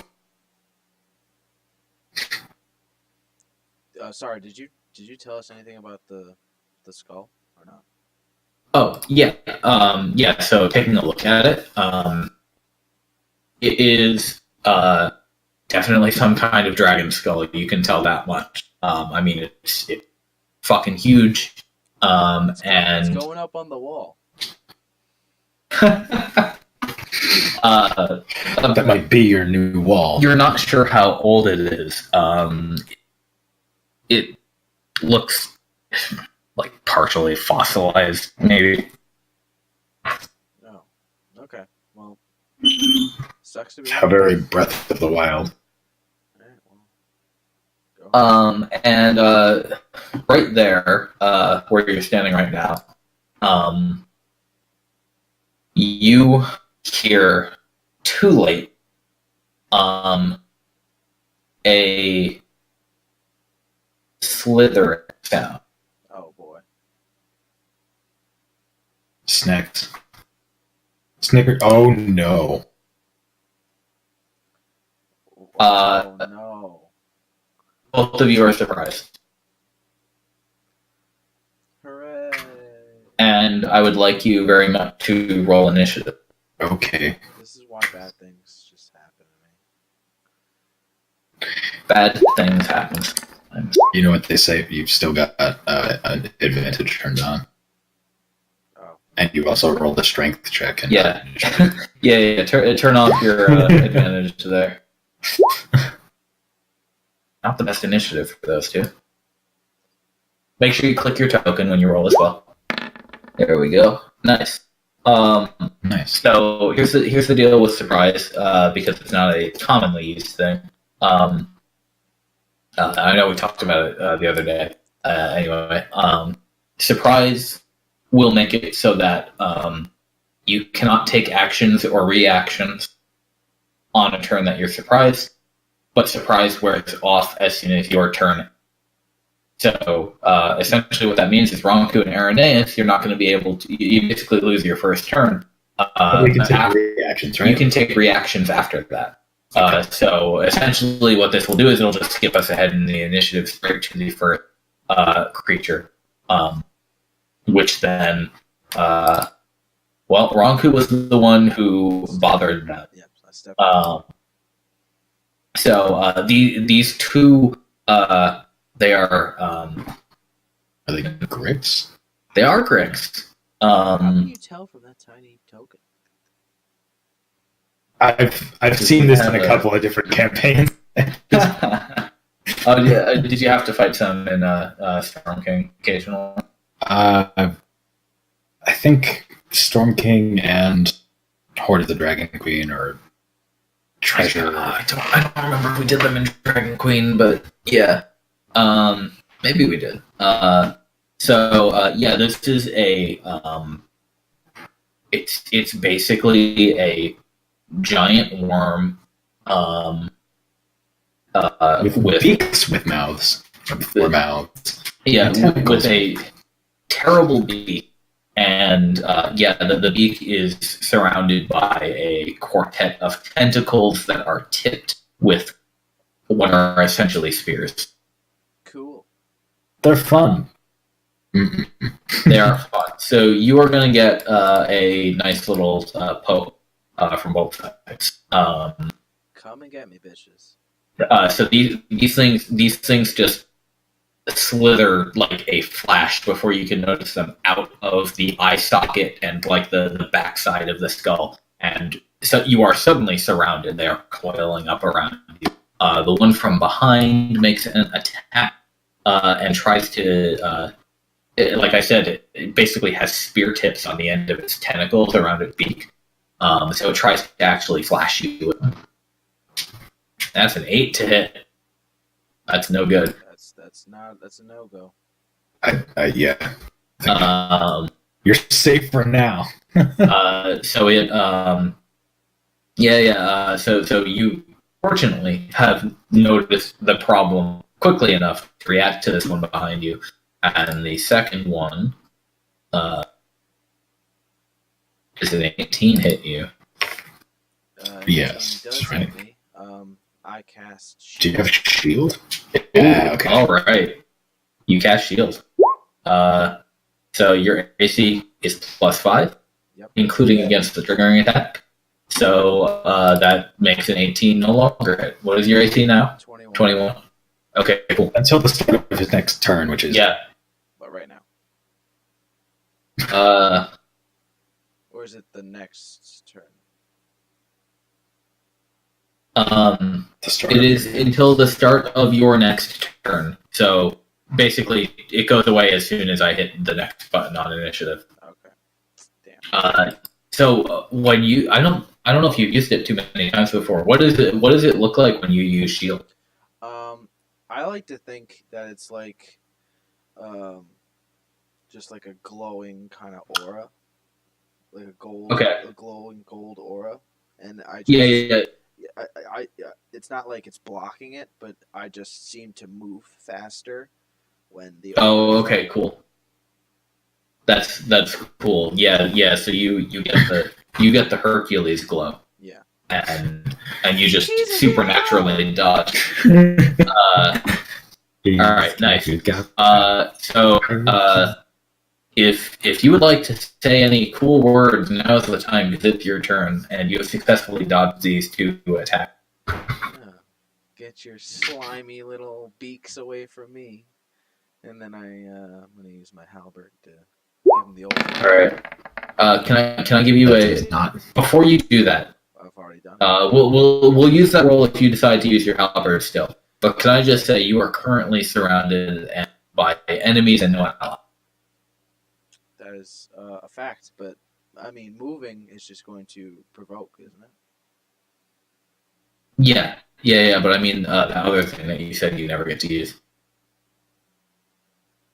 Oh, just fuck! Right. Just a comment. This might because I know you want to do a cool thing someday. This is the perfect opportunity. What's it? Find the power up. Radiant consumption. That's it. Is that that's an attack, right? That sounds like something Kirby does. Go ahead and click the button, I guess. I mean, we don't have to use it until you can use your action to unleash the divine energy. Yes. Out of your eyes and mouth, trying to charm you. Okay. Lasts for a minute. I think I'll go with that then, I guess. Yeah. Okay, so you have to use your action to do it. Right. But you used it. And at the end of each of your turns, you and each creature within 10 feet of you take damage equal to 2 for now. You can deal extra. In addition, once on each of your turns, you can deal extra radiant damage to one target when you deal damage to it with an attack or spell. The extra radiant damage equals your level, so that's 3. No. So, can you make bonus weapon or bonus action attacks if you don't make a regular attack? No. And he doesn't have anything that he'd be able to do that with. Although, the hand axe. He's got the halberd equipped right now. Oh, yeah. All right. If you want to just use that as your turn this turn and then end your turn, that's fine. I'll shoot that off and then use the extra radiant damage to hit the guy in front of me. The 2 radiant damage hits everything around you and you. Right. so I get hit with But yeah, you're resistant though, right? so 1. Yeah, it rounds down. That's a. I assume that's like the celestial. Yeah. Race power Yeah. thing. So is Arineis aware that? I never get to use it because I use a halberd, so Yeah. I'm always 10 feet away from shit. Yeah. So is Arineis aware that Ronku is a SMR? Aware, yes. Seen it come into major effect? Not until right now. Because as soon as up until this point, she was ready to rush in and sort of give the creature another target that's in close range, but like 2 steps in, and it's like, oh god, I can't see. Well, do keep in mind, the effect triggers at the end of his turn. So if you wanted to get in and then disengage, that's viable. Yeah. Well, I can't reach there and disengage at the same time. I might be able to. Hang on. Could you?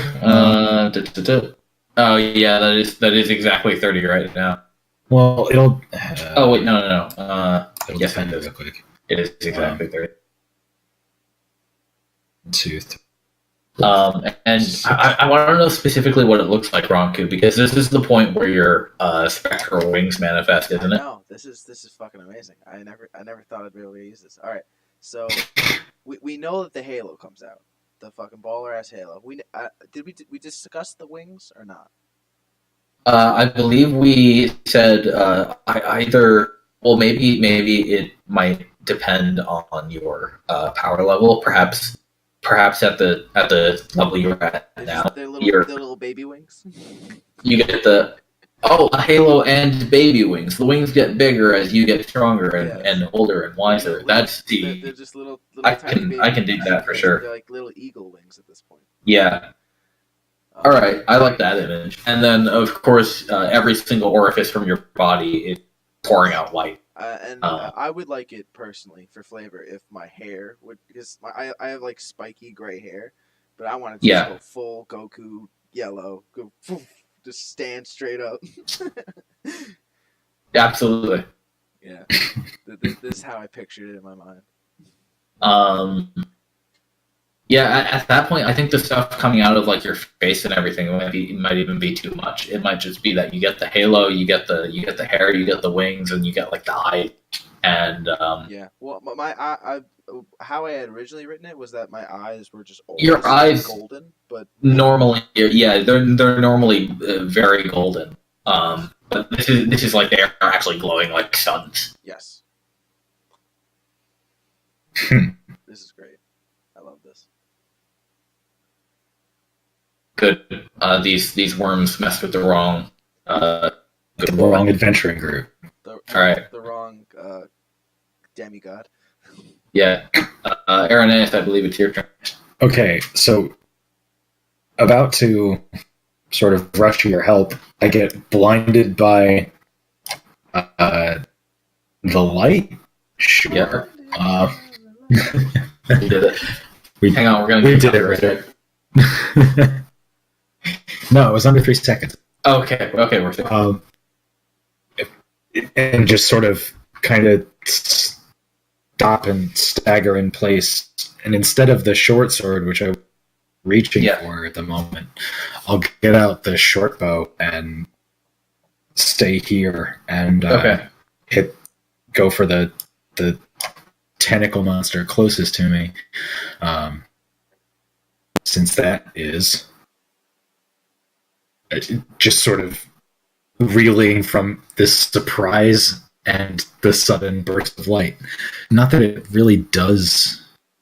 It's bright light in a 10-foot radius and dim light for an additional 10 feet. Like it's just more sudden and shocking than it's just he suddenly supernovaed. So I don't have advantage clicked, and everything else is okay. Click. You got that sneak attack. I will get the sneak attack, but I don't think I hit. Unfortunately, a 14 will. Sorry. Well, now you know the AC. An 11 will not hit the 14 AC that we've got going on here. So that is an UF. All right.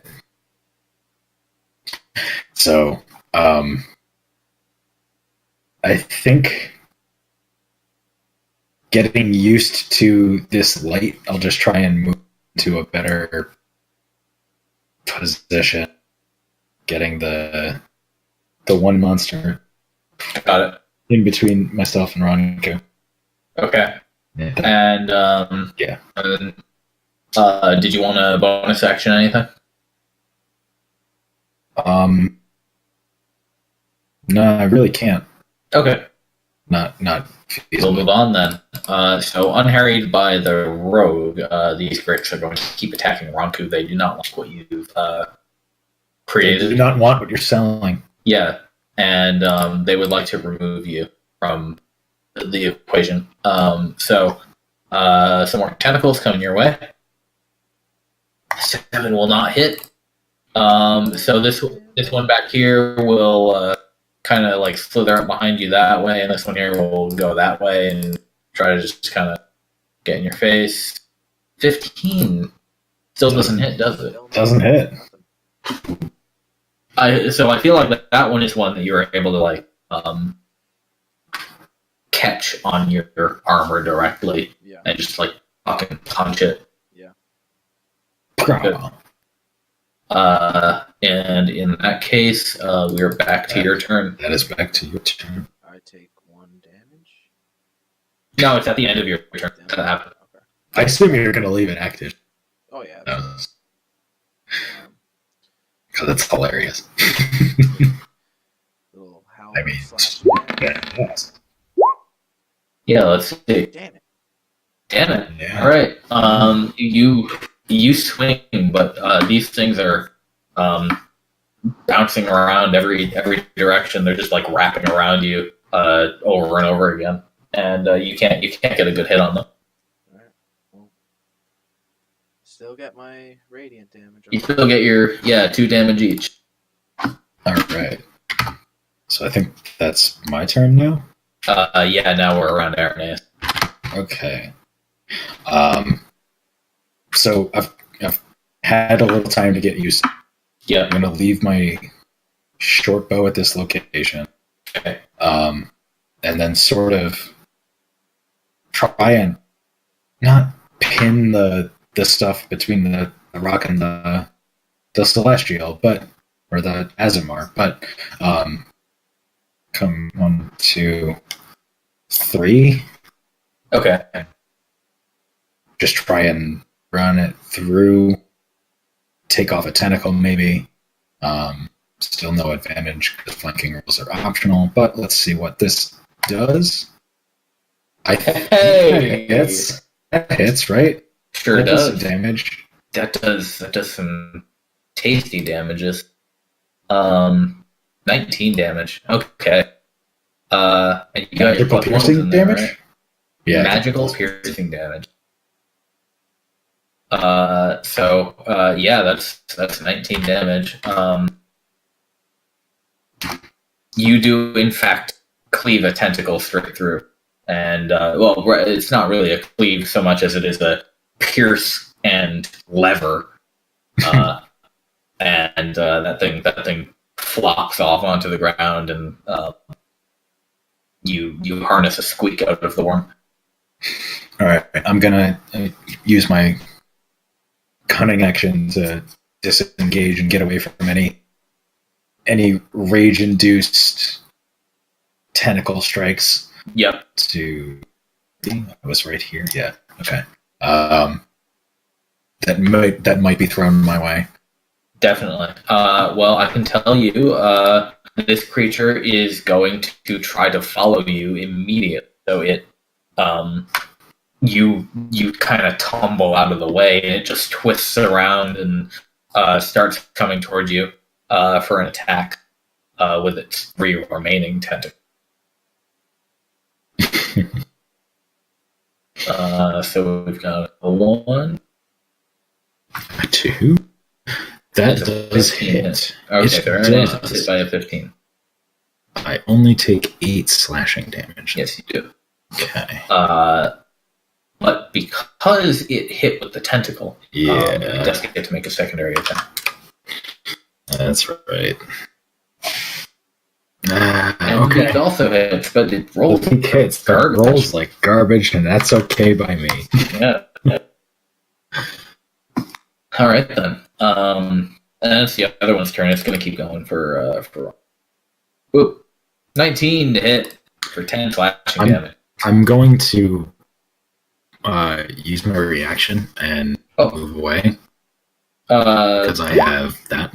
You have your skirmisher. Okay. Yeah.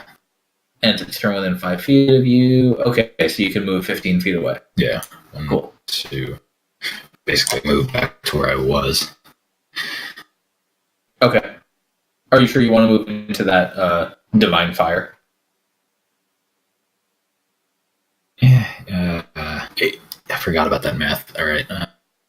I think just get a better. Yeah. Okay. Better sight lines on things. That's totally fine. All right. So Ronku, you've been hit with a 19.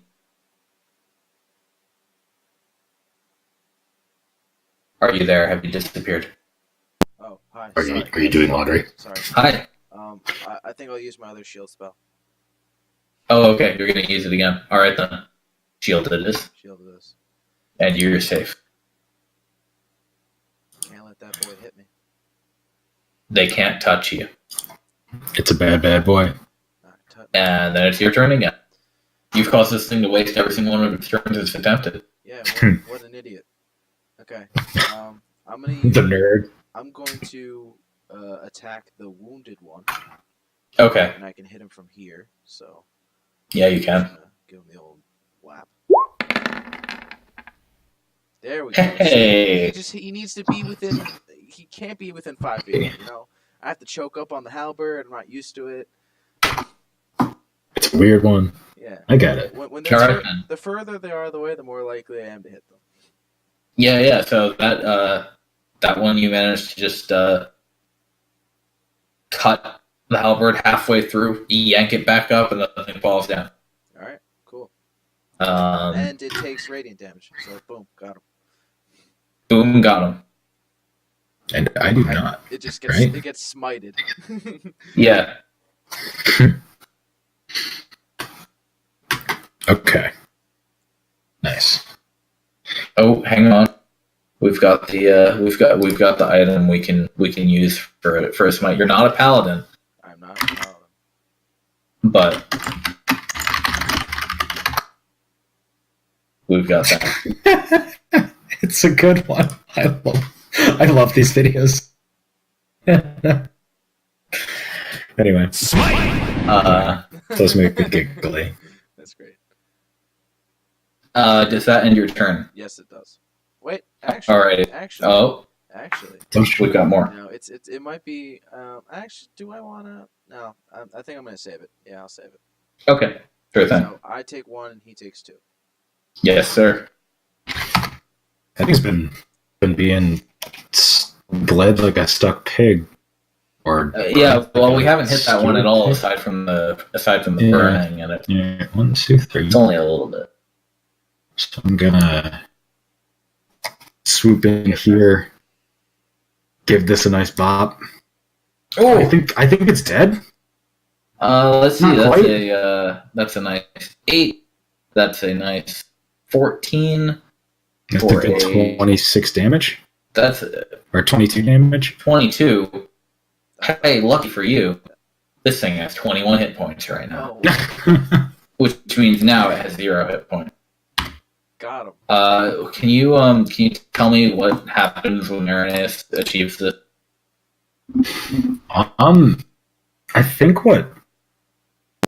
I think it's just like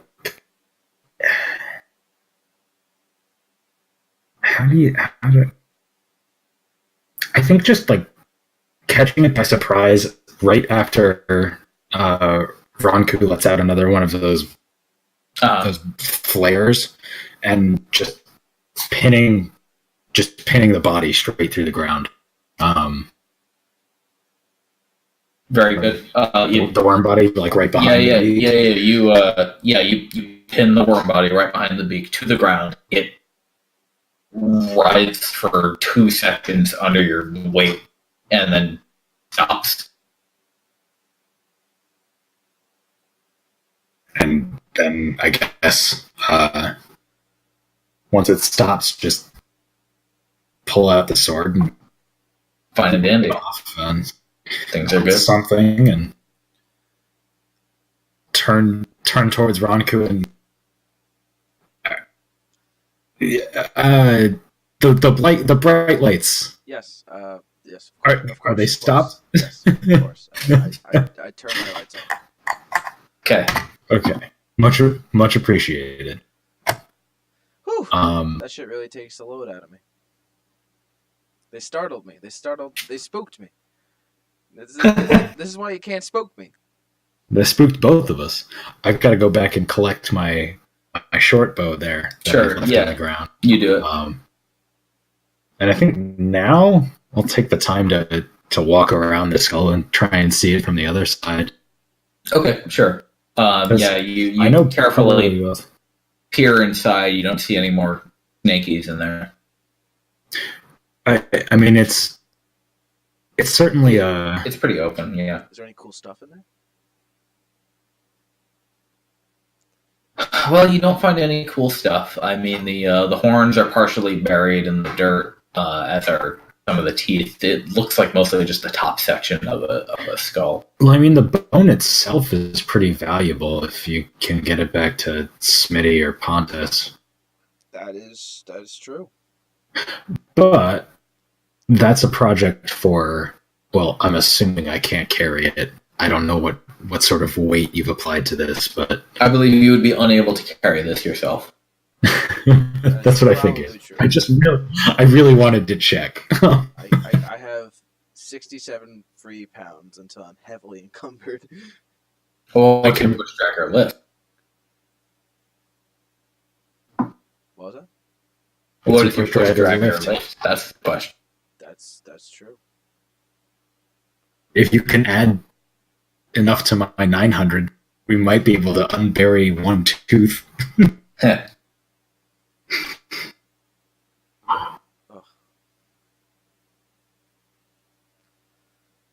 I wonder what Dex's push, drag, or lift is. Does he have a negative strength? Probably not. Dex is strength. Is he a strength-based wizard? Let me tell you about Dex's strength. Fist wizard casts punch. He's got a 17. Or muscle wizard casts fist. He's got a nice 17. Muscle wizard casts fist. He also likes Arcane Hand as one of his favorite spells. So he effectively has like a 24 strength. You mean Bigby's hand, you monster. I'm not allowed. I can't say Big B. That's how they get you. It's illegal. I'm just glad I actually added it to the SRD as a different name. Finally. Oh, did they? Wow. Okay. Or, I don't even know if it's in the SRD, but it's definitely in the compendium for me. Got it. I don't know the PHB, so yeah, I think it's just in the SRD as a different Arcane Hand is what it is. All right. Fortunately. So that was unexpectedly quick and unexpected in general fight. I don't know about you, Ronku, but I could use a short break. Yeah, you got a little fucked up there. Take a peek around this plateau. Yeah, that's basically like try and see how easy it is to scratch out some of the dirt around. Because of course either Dex or Smitty or Pontus or even Mercutio is going to want it for something. Okay, yeah. So you want to take a short rest? I think so. Okay, if that's okay. Yeah, sure. Just to you know. So yeah. Mostly just calm down. Yeah. Feel a little palpitating. So you take some time, about an hour, chill out for a bit, maybe lunchtime. it's getting there in the afternoon. Whoop. Hey. Pretty good. Are spells on short or long rests? The spell slots are long rest, unless you're a warlock. I think so short rest. You can just short rest. You can hit the short rest button if you have anything that says short rest in your abilities. It'll recharge it, and then you can also spend as many hit dice as you like, however many times you like. So you can do them one at a time, up to however many hit dice you have. Sorry, squeaky chair. I'm not actually. I could. How much does this? This does. Perfect. Healing hands. 3 health. 3 health. That's literally all the damage I took. Oh, hey. Pat yourself down. That's equal to your fighter level, I guess. Interesting. Yeah. Or you just class. Yeah, it's an SMR thing. Okay. Yeah, I think for stuff like that, it's like total class level. So character level. Class. There we go. It's just character level. Yeah. All right, so I'm not really going to make you make a check for this. This is honestly trivial work. Given an hour, you take the time to physically investigate this skull fossil thing. You're able to you think probably the best shot. It's not really going to be possible to take any of the horns. Obviously, those things are fucking massive. The skull itself is quite big, but you can kind of get back there at like the teeth that are still a little bit intact, and one of them that's only about as long as your arm. Wait, my arm? Or yeah. Oh, that's a good 4 feet long. Yeah. Forearm rather. Okay. And still good 2 feet long. Just kind of like wiggle and whittle it out with your knife, and chip it away from the main skull and take it with you. I guess I'll strap it to my backpack. Do you want me to wait on that, or if you're gonna give it to for me? Yeah, it won't matter to. It's enough that it's not gonna drag you. And if you investigate a little closer, it looks like probably buried underground there's like a full skull. Oh, like bottom jaw too. Yeah, but it's very much subterranean. I wonder if the whole rest of the skeleton. Well, at that point, would you like to make a nature check? That was just thinking out loud, but yeah, if that can be done through observation, sure. Yeah, definitely. Click. Unfortunately, you're not getting too much information from this. Otherwise, you're not really able to tell like quite how old this is or anything else about it. You don't see any other signs of skeleton, though. Damn. Please, Mr. Skeleton. And your long rest is successfully ended. Short rest. Short rest. Short rest. Yes. Sorry. Okay. Awesome. I assume we took the like hour to just take like a brief look around the plateau. Sure. Yeah. What do we see like from up here? I assume we're closer to the peak than others would be, but yeah, you're pretty high up. You can see about 20 miles in all directions that are north, west, south. Yeah, and okay. I mean, all things considered, that's not all that much that you haven't really seen before. The terrain stretches out. It's a bright, sunny day. Grasslands and hills. The occasional dotting of small forest. I guess trying to get bearings on potential, not boundaries, but geographical differences. Like, Yes. where does the northern river curve off to? How?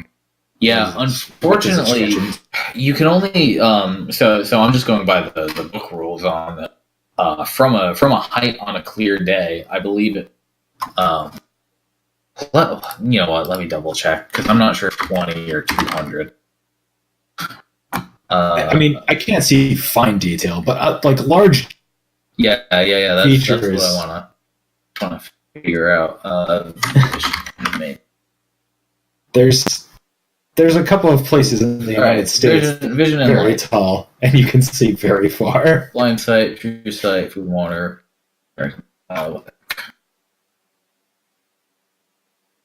Vision and light. Is this in the freaking DMG? I don't think so.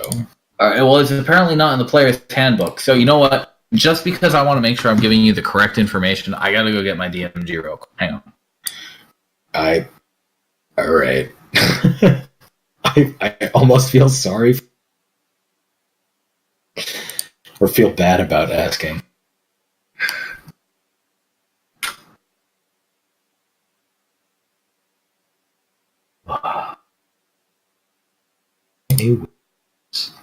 Oh, that's for.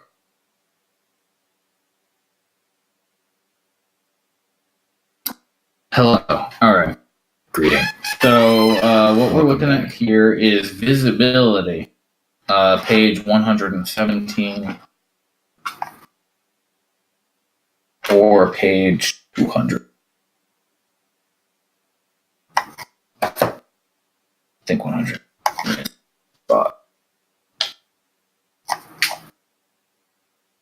Well, 117 is underwater visibility. So right, you are okay. What did I say? 248. Sure.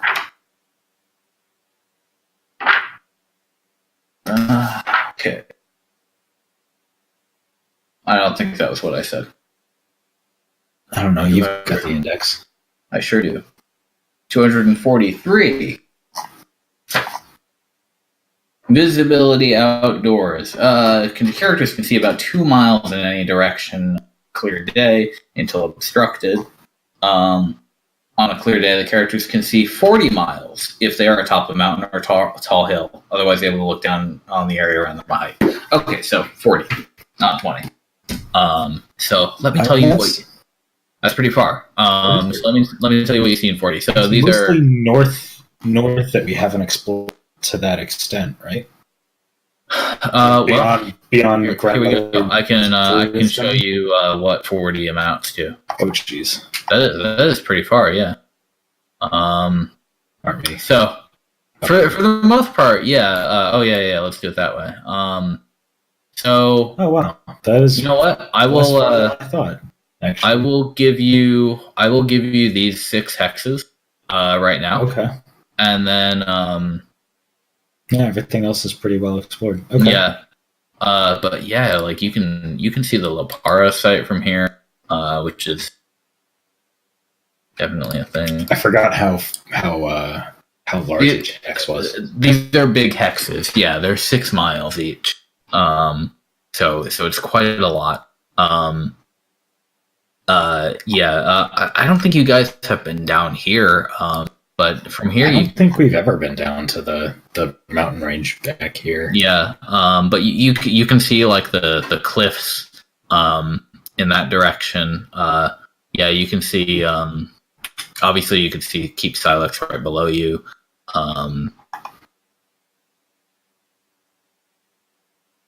There is.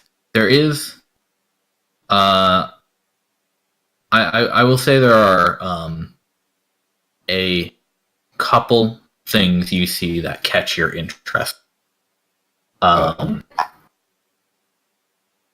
Around this location. Is it because we're viewing it from the east time and not the... What? Would it be because we're viewing it from up high or from the east? It's just because you can see it, basically. Okay.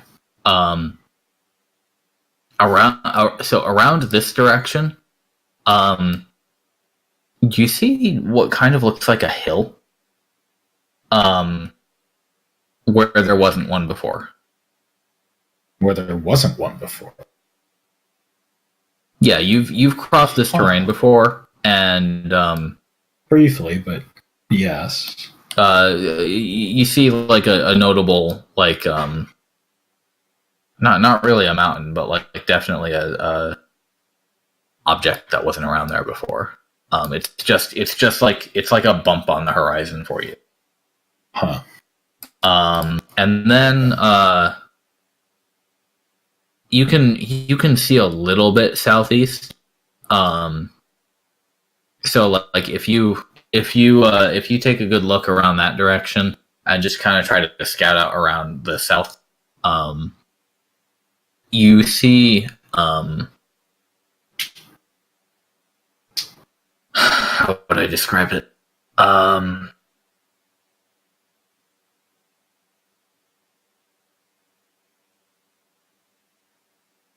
You unfortunately can't see east as the mountain is in the way. No, I understand, but I'm also trying to figure out, like, okay, so if I could see this far, I feel.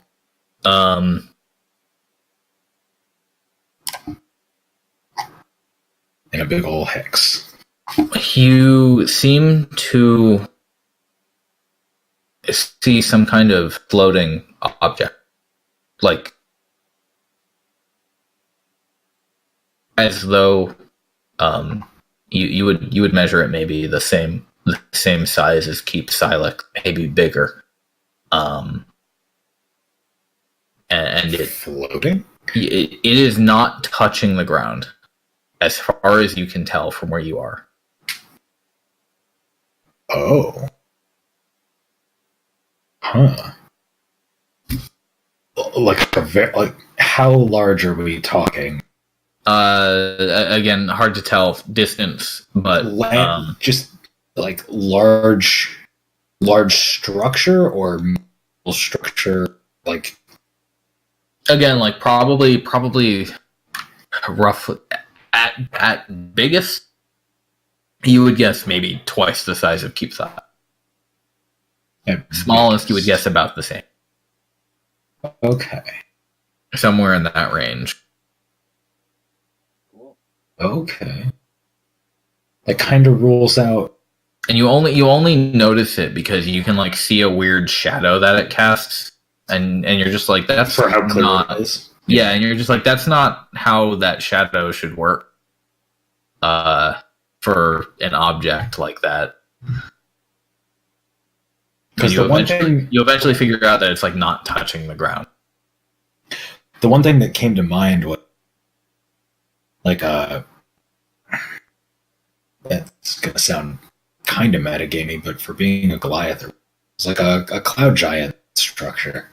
It is much lower to the ground than something like that would ever be. But that was like the first thought. Yeah. Arineis had. It's like, I wonder if. Oh no, that's too. It wouldn't be impossible that Arineis heard of the cloud giant. That's what I mean, being giant descendant. But pulling back into the realm of those are the things immediate that you notice. All right, I think those are just the things that I notice. To map out the rest of this cave.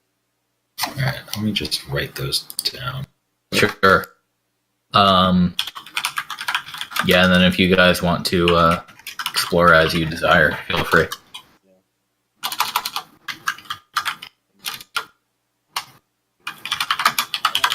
trying to move my character and it's moving the map. I don't know why. What? You're not moving the map for me. Maybe refresh roll 20.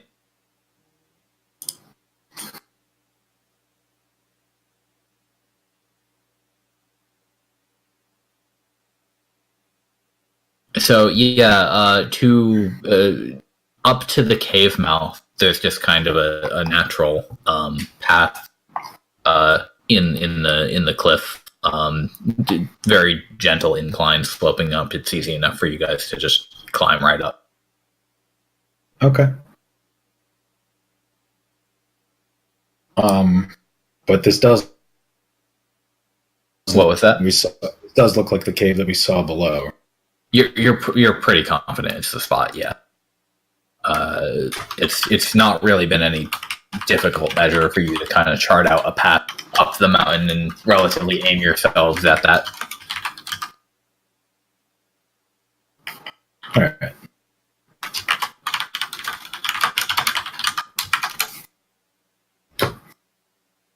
So I think the way I've built this map, I'm just doing global illumination. So I think the inside of the cave will be illuminated for you guys. If you wanna do like a torch or something as you go, I'll leave that up to you. I cast light on myself. Oh, hey, okay. All right. I brought torches, but looks like it won't be necessary. What do you usually cast it on a particular object Actually, that you're wearing? I'll cast it on Arineis. I can see in the dark. I have dark vision. So. Okay, then. Assuming she's willing. I mean, I think I've got a. You know what? I've got a bracelet that I'm wearing that you can cast it on. Sure. Oh, that's pretty cool. Cast it on the bracelet. That I can cover up real quick if I need. But yeah. All right.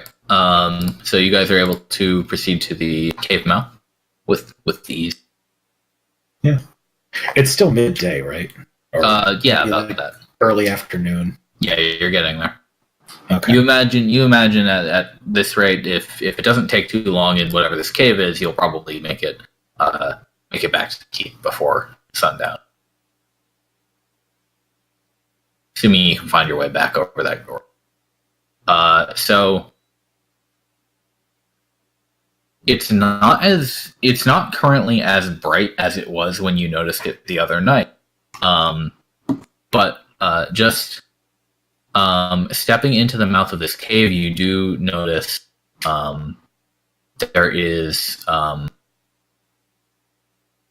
like as soon as you cross the threshold, the air feels just a lot heavier, as though you stepped noxious way, or just not noxious. It's as though you kind of like you suddenly stepped deep underground, even though you're up on up on a tall place. The atmosphere changes in a noticeable way.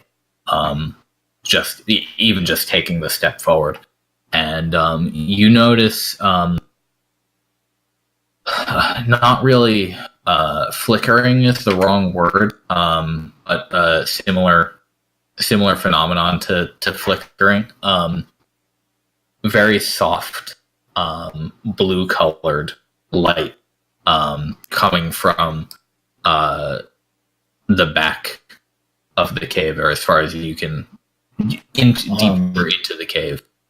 I'm briefly going to yes. cover up my bracelet. Okay. It's just like a. Well, actually, I have it in inventory, so I can click on it. So just cover up the whatever topaz is emitting light, and then just see, is it coming from the wall? Is it coming from the ceiling? Is it just sort of all over and omnipresent? You can pretty easily tell that there's some sort of light source coming from deeper within the cave. Okay. Is it? I assume it's dim light. Yeah, it wouldn't really be enough to find your way by to begin with. Okay. So I'll uncover my bracelet and move a little bit. It's just the thing you notice is it's very much not the intensity you saw from afar, but it's the same. It's at least the same color. Okay. All right. As you further into the cave, being kind of cautious, or at least I am. I can see perfectly, so I'm not really. Oh yeah, and as you peer into the there's almost like an archway into a second chamber of the cave right here. You see at the back end of that chamber, there is a kind of flat wall.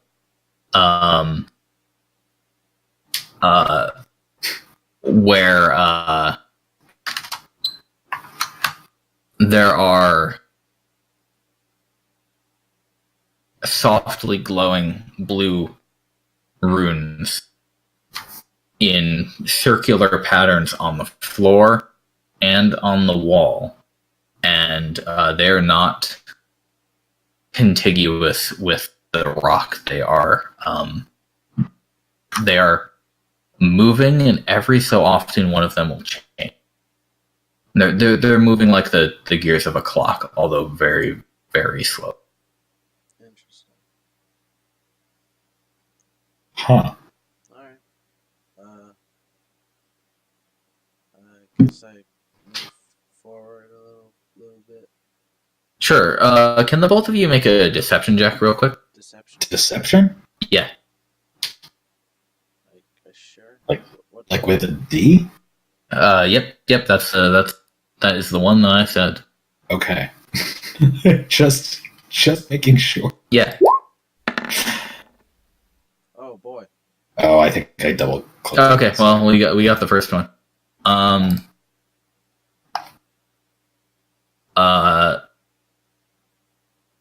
Both of you hear a voice. It is high pitched and gravelly at the same time. It seems to be coming from above you.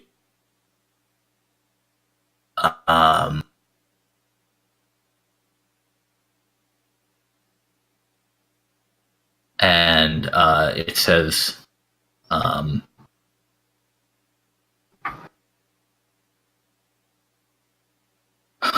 see someone who ran away from home. And I see somebody who says,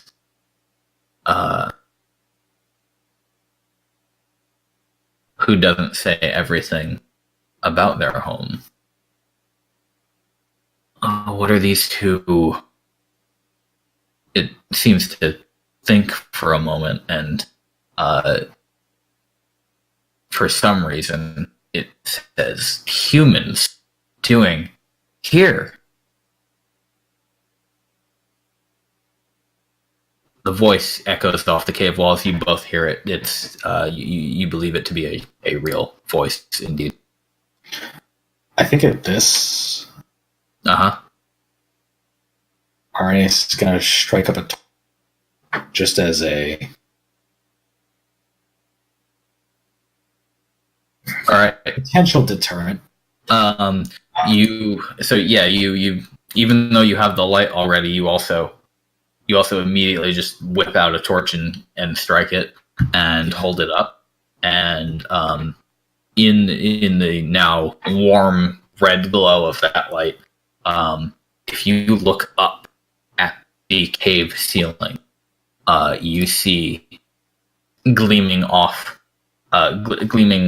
the torchlight gleams off a great green eyeball, and it blinks, and there's a scrabbling sound, and this thing falls off the ceiling, lands on the floor, and kind of mutters and says, it clambers to its feet with two arms that are not the same size, and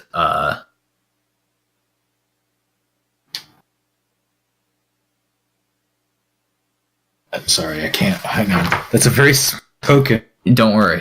Oh boy. Oh, jeez. I've met one of these before. It's adorable. Not Arineis. Evan's met one of these before. Yeah. Huh. You're a fan of Novix. I am. I thought you used one in something else you ran, but maybe. some effect. But either way, it could have been some other campaign. And it after it falls, it like scurries back and it goes behind a outcropping and just kind of like peers out from behind its claws, wrapping around the edge of the stone. Okay, so and it repeats. This, what are a pair of humans doing up here? At this, she's gonna just sort of set the torch into the ground or into the wall if they're soft enough, but most likely into the ground. Not into this blue chamber, but pointing out towards the mouth. And kind of apologize for startling it. Whatever this thing is. It says, oh, well. This one is only surprised to see there haven't been. We haven't seen humans in a very, very, very long time. The humans all they don't come here anymore. How are you here? We climbed the mountain because we saw the light. It was a blue glow from a cave. My light. Yes, you saw the light from a. You haven't come to. Are you here? Take it. He growls a little bit.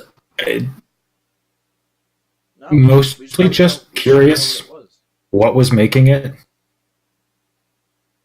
Not to take, not to stop.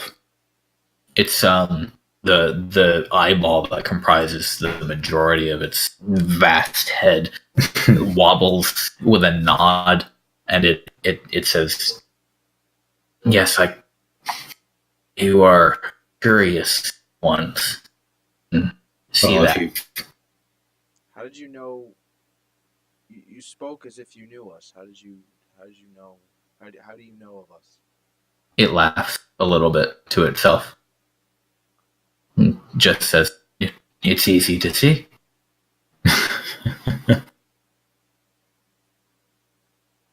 You want to know about my work.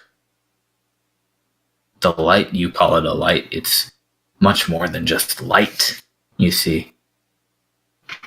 Does at a closer look, does it look like Does it look like what?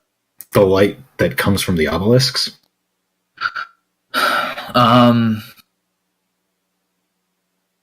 The obelisks exude a noticeable aura around them, thanks to their power. But while these runes do glow and move in an obviously magical format, they don't really they don't really exude the same sort of aura. It's just the letters themselves seem to be magical in nature. Can I roll knowledge arcana? Yeah, sure. If you want to see if you have any idea what this is. Fuck. You have no idea what this is. Fuck. So, I mean, I can ask. So, I mean, we aren't here to stop. Stop. Good. No. Cannot stop. No. Just what is that next to you? Says it. Also, I guess what should we call you? Call us. That is. We haven't been called in a very, very long time. That is a difficult question.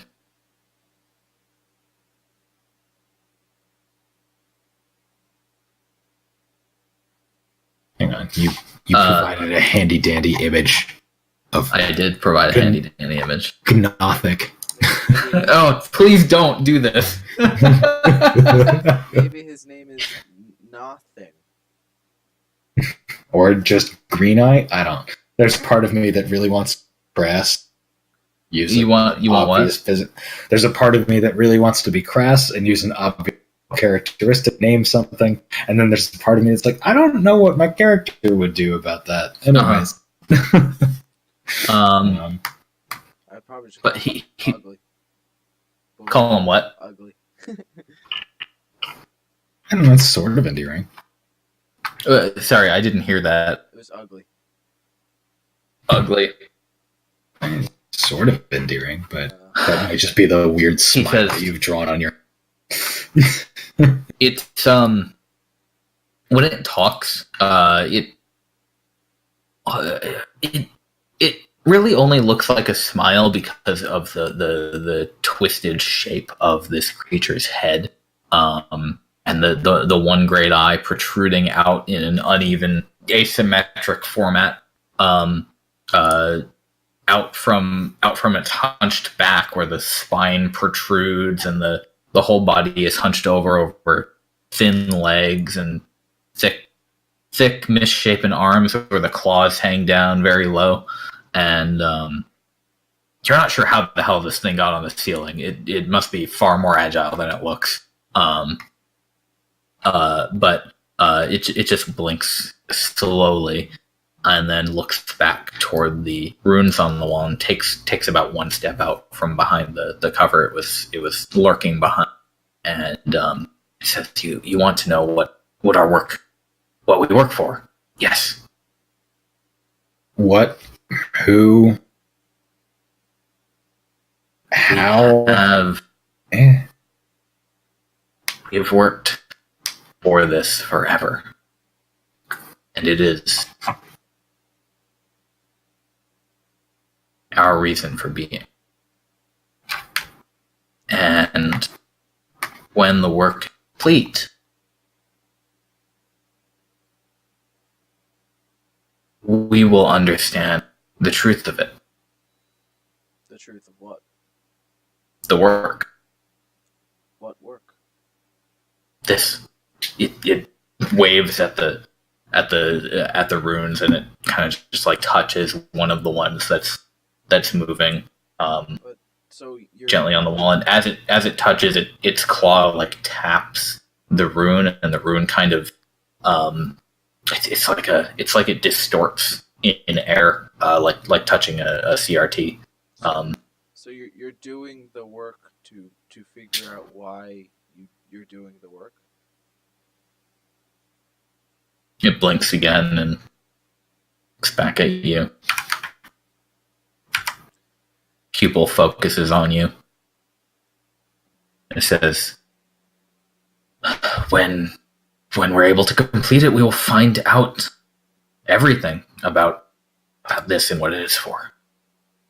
Did you find this, or did you make this? I've always been here. What have you found out so far?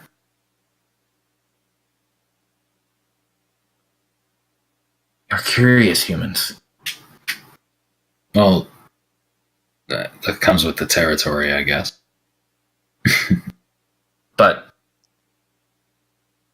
this is our work, and it is very, very precious and secure, and the secrets that we earn would be protected, safe.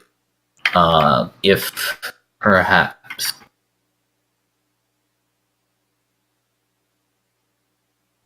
it stutters as though it suddenly has an idea. I see power behind you. There are unnatural forces at play with you, among you. If you were to provide this one with tools and some of the things you carry, we could share knowledge. Depends on how good your knowledge is. Well, We know. it also depends on... We know. Sometimes I don't. Just sort of toss up hands. Stumble into a... The one the tall human wears on her wrist, is that Is that an object of enchantment? Oh, and I guess I just flash up the glowing, the bracelet, turn it around, and it's like, well, this is his doing. Yeah. Oh, And then enchanter. And then I touch my hand, and my hand starts to glow.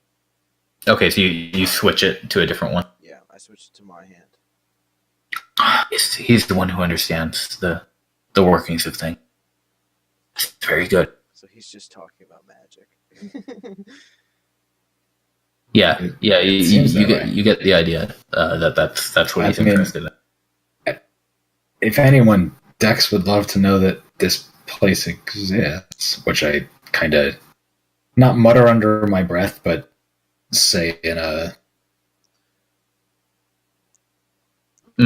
so unassuming matter of fact, not out of curiosity, just it's like, yeah. Dex would love to know this place exists. Yeah. So sure would. So Mr. Nothing. I don't think he's given us a name yet. I'm calling him Nothing. Oh, okay. Because it's nothing thing. Hey. Got him. Nice. So, do you mind if I take a closer look and see your knowledge? He hisses a breath in and thinks for a moment, and his claws tap across the stone. I reach out with my hand, and I motion for him to bring his hand up. He lifts up a claw. And then I say, share knowledge, and then I touch his hand, and his hand starts to glow. Oh, are you gonna get right up close to him? Because he's like across the room from you right now. Oh, okay. Never mind. Okay. I thought we were super close to each other. No. We are in the actual positions. We are on screen right now. I've been looking at his portrait the entire time. Got it. Yeah, he's been kind of like hiding behind that little outcrop for most of the conversation. So he rattles his fingers on the stone, and he says, "There's respect for somebody's knowledge like that. We could allow a look, but do not interrupt the movement. Do not touch, and do not manipulate. That could ruin everything. I won't touch. You may look." Okay. I get. He kind of crosses in front of it and just like stands on the other side, like his arms reach the floor almost entirely, so he's able to kind of tap his fingers, but on the rock with his sharp claws while you get close to Bessie. Yeah. And at this point, I'm just like, we don't recognize this script.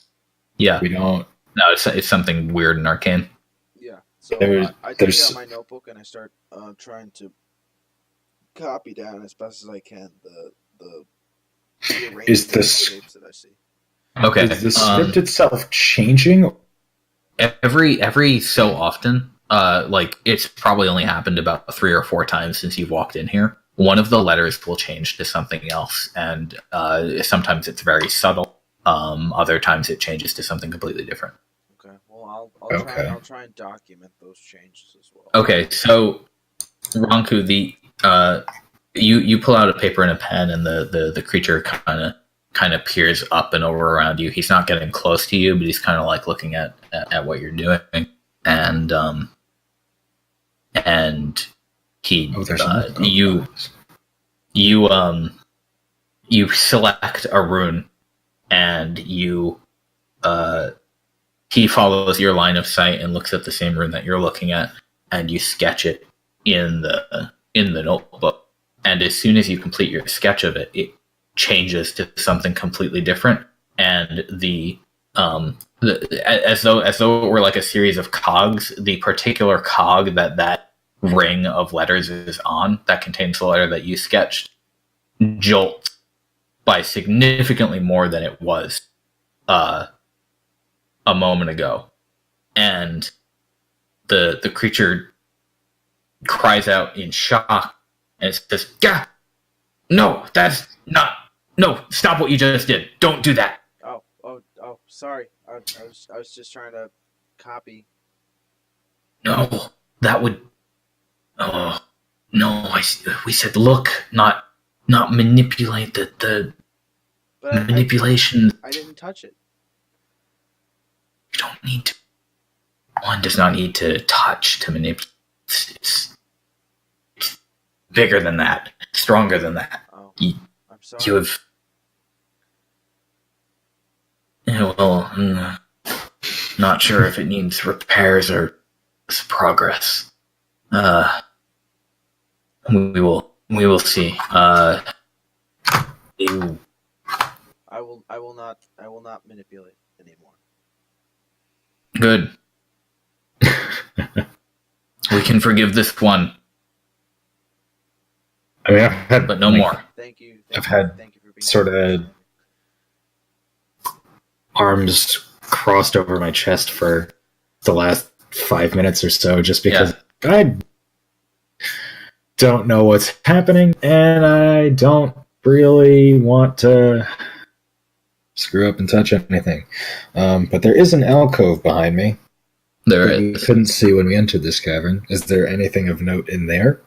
So throughout the cave, you don't notice much, except for the what you find to be a relatively unsurprising array of the occasional pile of bones and filth, presumably from this thing Got it. living. Okay. Fair. So, Can I get either of you guys to make an Arcana check on the creature itself? Because I feel like that would be appropriate sure. for determining if you have any indication of One or both of us? both of you. Go right ahead, please. All right. No, not you. Not that one. Damn it. Okay. I'm just really fucking lost here. I mean, Arineis, you have this is the heard second of- Arcana check that I should not know anything about, but apparently I do. Okay. No. You have heard stories of Mostly from Dex's ramblings. one-eyed creatures that are not cyclopses, but are they call them Nothic. They call them There are a lot of Nothics, as the character portrait says. They are creatures of knowledge. They say their eyes can see deep sights and weird things.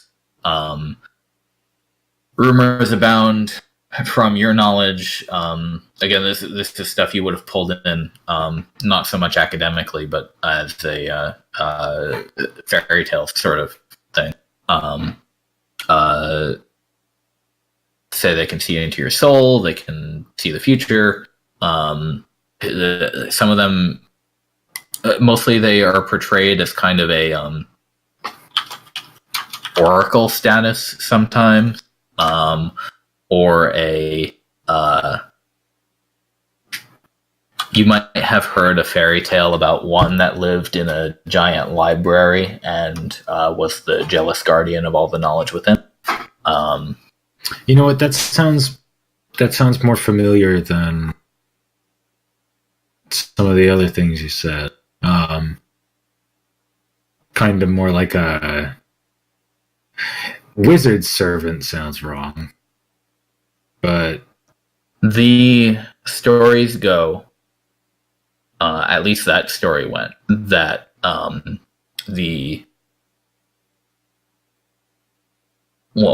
of the attendants of that library became so obsessed with the knowledge within that they became the creature that then stood guard over it and did not let others partake. They're rarely portrayed as overtly hostile, but they are thirsty for knowledge always, and they are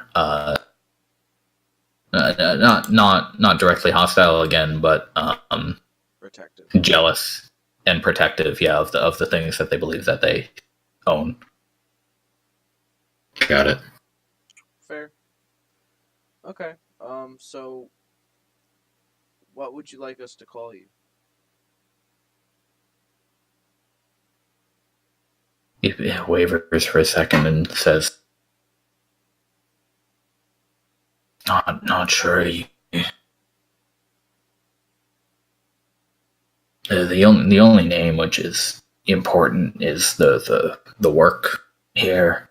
So, should you need to call us, then you may. We would not be upset if you pick something for us to respond to. The worker?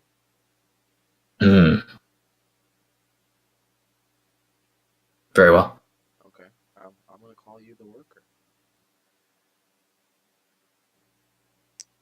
Worker. We're the worker. Keeper of knowledge. Yes. Very much. A lot of knowledge.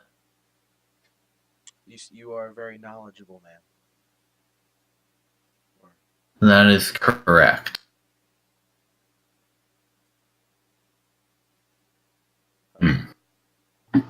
Cool. But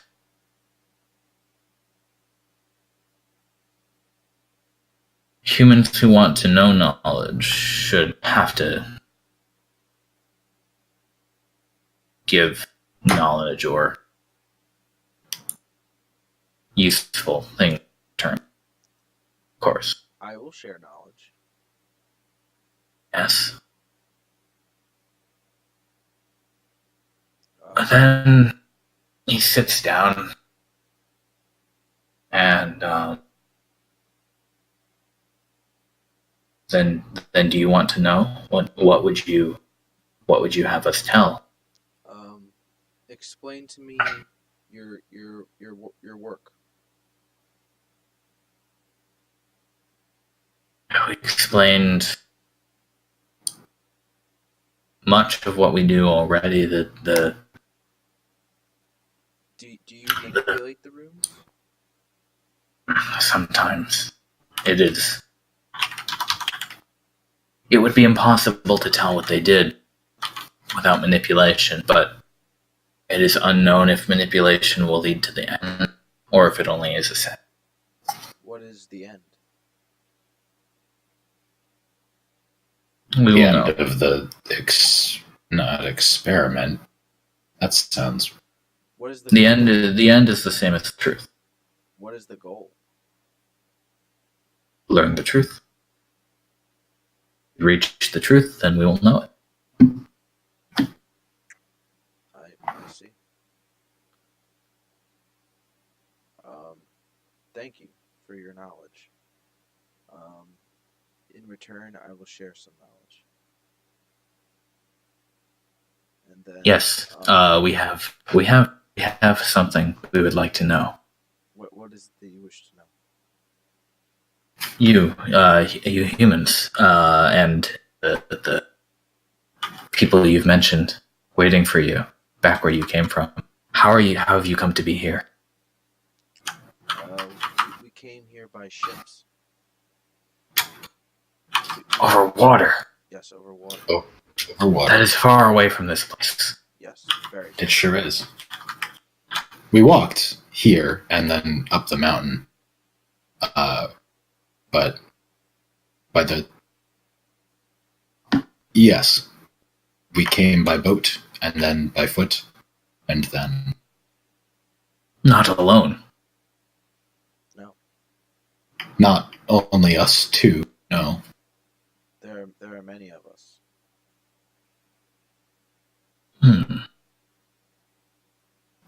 And some have more knowledge than we do. We have many friends that are very knowledgeable. some might even be able to help you with the answer, with your work. With your truth.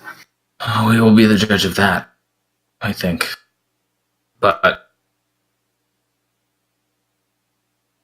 are you proposing a trade of knowledge then? Yes. Potentially. It's yes, not he says.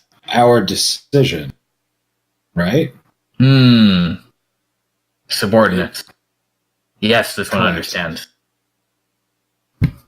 Not just humans, but organized humans out here. Place where humans don't go. We can come back with the knowledgeable ones, and they will determine if they can help with your truth. The more knowledgeable, anyways. Yes. This is agreeable. We think, so long as there's no manipulation of the work. No manipulation unless you agree to it. Dialogue is more than acceptable. Yes.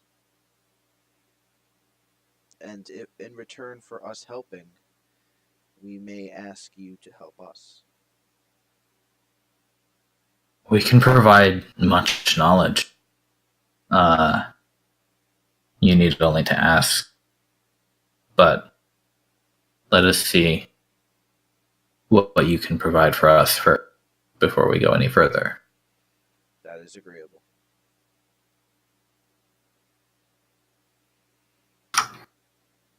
Indeed.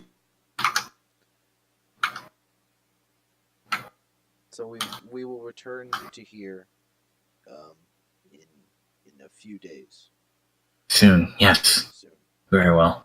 We will... we do not leave the world. So... And you will find us here. will not ask you to. No, never. Then we know where to find you. He And kind of absent-mindedly turns back to the series of runes and starts waving his hand over it. I want to watch him for a bit. If we take a short rest here and just watch him. or even just like 2 or 3 minutes, maybe. Yeah. Even if you guys sit for... he interacts with them. Even if you guys sit for a few minutes, as the conversation closes, he just kind of just loses you out of his periphery and starts scurrying one way across the cogs on the floor. He's careful not to step on any of the runes themselves. And then when he gets to one side, he will peer closely at one of them, tap one with a claw or the claws of his feet, allow it to change. He kind of drags it and manipulates it in a way that causes change in a way that seems like he's almost control of it. And he'll pause before letting go, make one other chain, release, and then the wheel that those runes are on reverse. And he nods to himself. He steps over the cogs on the floor, does a similar procedure to one of the ones on the wall. He mutters to himself occasionally. But he's just talking about like solving, finding things, figuring out. There's not any meaningful information to glean from whatever he's saying. Right. So he at least seems to have some sort of understanding of... And if not understanding, reverence, almost? Yeah, there's a hell of a lot of that. Okay. Because when I made a change to the runes, he seemed horrified, but he seems to manipulate them in a way that pleases him, is what I'm getting from this. The sense you gain is that the results he's getting are, if not expected, they are something that he is calculating.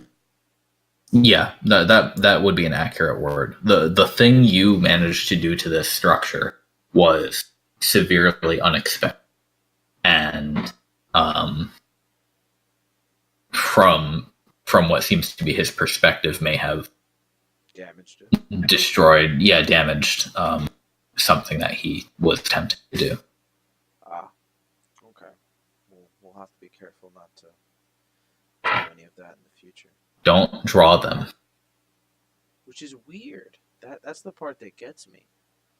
It's that the runes are, manifest in a way that even trying to articulate them, is manipulating them. Yeah. So we can't even accurately describe these runes to Dex. You can certainly describe what the thing looks like, but yeah, if you tried to... If I tried to draw them, I'd probably hear a little scream coming from a mountain somewhere.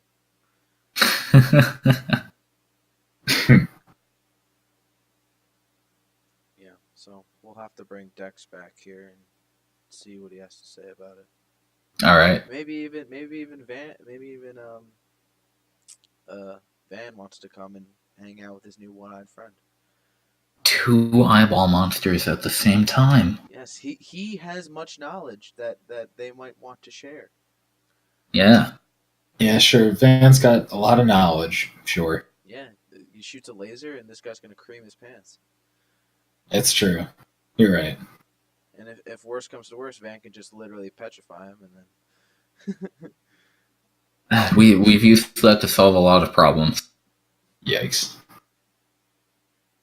Well, wow, he seems nice. I don't want to hurt him. Petrifying isn't going to kill him. It's true. It's true. All right. Shall we make our way back down the... Yeah, I think this is the most we're going to get out of him for right now. All right. You make your way back down the mountain. Are you guys going back to Fort Maricus? Well, you said that we're probably going to have to stay at this base, right? Has the Redshift happened? No, the Redshift. It's only been about a day, so you still have some time before the Redshift even starts. Okay. So we'll be able to make it back, and then. So I think then, yeah, we'll head back to Fort Maricus and hopefully not get stuck in the Redshift. The shitty keep. Yeah. We're back. Cool. Get stuck in actual beds. Yeah. All right. Hang on, we've fully reached an gold for the right? We have, yes. The person who is responsible for that should be arriving soon. Okay. That's good to know. Yeah. Interesting. Yeah. Cool. Oh, I suppose I could have mental help figure out what was going on with that, but I doubt it. I've lost it. It doesn't matter too much. What would you have rolled? It was like a. I think I rolled an 11. You didn't even roll an Arcana to.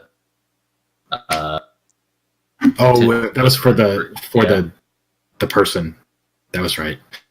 I was thinking the deception check for some reason. But... Oh, well, you could have done that too, I guess. Where he literally just read our minds. Or, something that we've seen before. I don't know. The dude was weird. Yeah. He was just very strange. So strange to interact with, strange to... I guess we go back to the Brigadier and give her our report. Go back to the Brigadier, give her a report, call Dex in at the same time, be like, hey, there's this thing that I remember. You can describe it as you're like, I think it was like a Nothic. Yeah, Nothrak, a no thunk You give him the physical description. Big green eye, really long arms with claws at the. Nothing. Says. Yes. Yeah. Living out here in the Redshift zone. Yes. Next to some sort of arcane clock circle. Seemingly out in the open in the Redshift as well. We couldn't find any sort of obelisk that would be protecting him. Well, we've ran into that before too. The goblins and the Brigadier asks, "What was this a creature that you were forced to do battle with, or?" No, he was actually pretty nice. Had we made some wrong decision, probably would have to battle, but thankfully, no. We came kind of close when I accidentally manipulated his runes that he was collecting, and then I guess we describe the. Yeah. Okay. So you give them the full details on everything, on the fact that the you were accidentally manipulated them and how that happened. Just by drawing them, yeah. Yeah. You explain the promise to send somebody over to be friendly. Share knowledge. Whoever that might be. He didn't seem to have a vast knowledge of magic in general. He seemed to be obsessed with this rune in particular. He didn't seem to know much about magic. I showed him my light spell, and he was in shock about it. So I don't think he wasn't so much in shock, but he more. You think more like he considered you worthy of respect, seeing that you did such a thing. Oh, yes. Well, basically, you feel that was why he even allowed you to look at the thing in the first place. Ah, okay. Mm. A fellow learner, I guess. Yeah.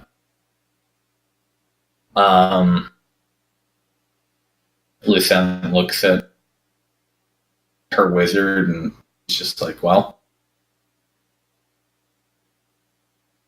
we're stretching you quite thin, but how do you feel about another investigation? And Dex, meanwhile, looks visibly excited about the prospect of some weird letter clock. And Ronku, he'll drill you for just about every detail on that he can get. Cool. I love talking to Dex. So yeah. Me and him on the powwow. And I guess there's not too much else to say between them about that. I'm basically the result is optimistic. We have no idea what the runes do. I manipulated one of them and I didn't see any effect happening. He was distraught by it, but it didn't seem to change anything.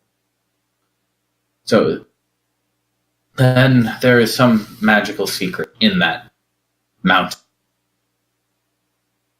Well, especially because I don't know if we mentioned before, it was not as bright as we've seen it in the past. Right. Whatever that's. Yes. Is it only bright during the ship that we noted, or because you said it was inconsistent, but it's not always during the Redshift. It seems to just be arbitrarily. Sometimes you'll see the bright glow. It'll last several hours. Yeah. Okay. He also mentioned that he's been there. I think he said forever. So the word he used was forever. Yeah.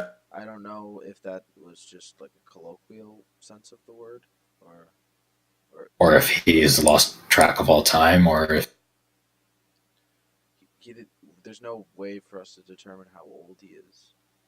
No, that would be there's also almost impossible to tell. There's also a dragon skull up there. So that's Oh. something we might want to at least go back for that. Oh, right. I just plop off the dragon's tooth from my pack, or just pull it off the pack that's sitting in the corner. It's like, yeah, there's an entire, at least skull. Yeah, this is possibly the smallest more. tooth we could get. Quite large. She holds it up in her claw hand, turns it over. Old. Partly fossilized, yes, but The older, the better. it's a dead creature. It's not some sort of vintage wine. Hey, the older it is, the better the story. I might be able to give you that one.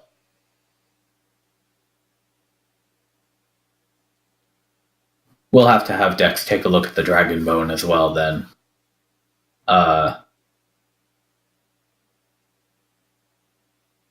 It might be useful.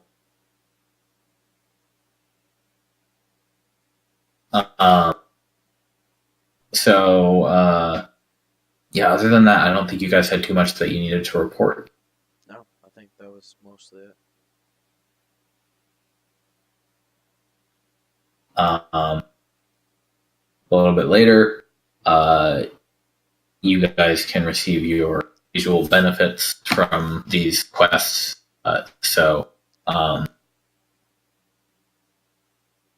Whatever we get for both of you get solving that encounter. Yeah, solving that encounter. All right. Both of you get calculating 700 XP. All right, I've leveled up. That would be a level up as All well. right, so that's 3,000. We did the same.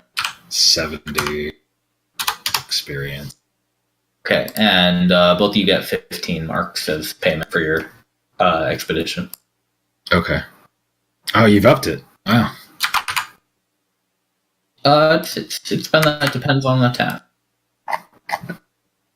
Excuse me. All right. I'm going to have to level up this character now. What do I want to take for my... Yes, we've got... what do the both of you get? It's the ability score increase, or a feat, but I forget what You can say that. it should be an ability score increase. I think level 4 is a ASI for everyone. Yeah, it is. Or a I don't think feat. you got anything else. Yeah. Oh, But pole arm master, here we go. Oh, he's doing it. Yeah, okay, so it's just an ASI for you, Arineis. yeah, and it should be just an ASI for the fighter. Double check. Yep, that's correct. All right. Ronku, if you want that feat, by all means. Oh, I'm going for the feet, baby. Customization options, feat. What is it, polearm master, you said? Yeah. It's that. When you take the attack action and attack with only a halberd or whatever, bonus action to make a melee attack with the opposite end. Oh, my. D4, bludgeoning damage, not bad. I think it gets plus strength as well. And they provoke opportunity attack when they enter your reach. Oh, man. Yes. So No one's. it's a very silly No one's thing. sneaking up on me now. But it's very, very specialized and neat. Especially considering, the assortment of enemies we've... It's like, oh, gargoyle with flying? That's resistant to... Resistant to all the things. Yeah. Well, not that sword you've got anymore, fortunately for you. But that gargoyle dead. He sure is. Cool. Okay. Good game, guys. Yeah, Good game. I'd also. Do you want I have 65. Do you want to do any? Yeah, go ahead. I have 65 marks. I'm just gonna give it to Soriano. Oh, all right. Was that dragon's tooth worth anything? I guess is the question. How do we are we selling it? If you would like to send it back to the Empire, Mercutio appraising it says you could probably get 25 marks for it. Okay. 25 marks for a dragon tooth? What? Just one tooth. That's all. But that's okay. Kind of... One tooth to be determined usefulness. Okay. Well, anyway, 65 marks to Soriana. She's all right, so she is, she is 109 minus 65. She's at 44 remaining. If I plop that other 25 towards her, then she'll be at 19 remaining. I think I can just pay that. Hang on. How have you set up? You have 116 in your inventory. Yeah. But how have you set up the shops to work? Because I'm waiting to buy some.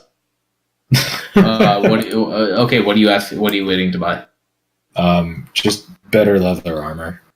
Oh, studded leather? Yeah.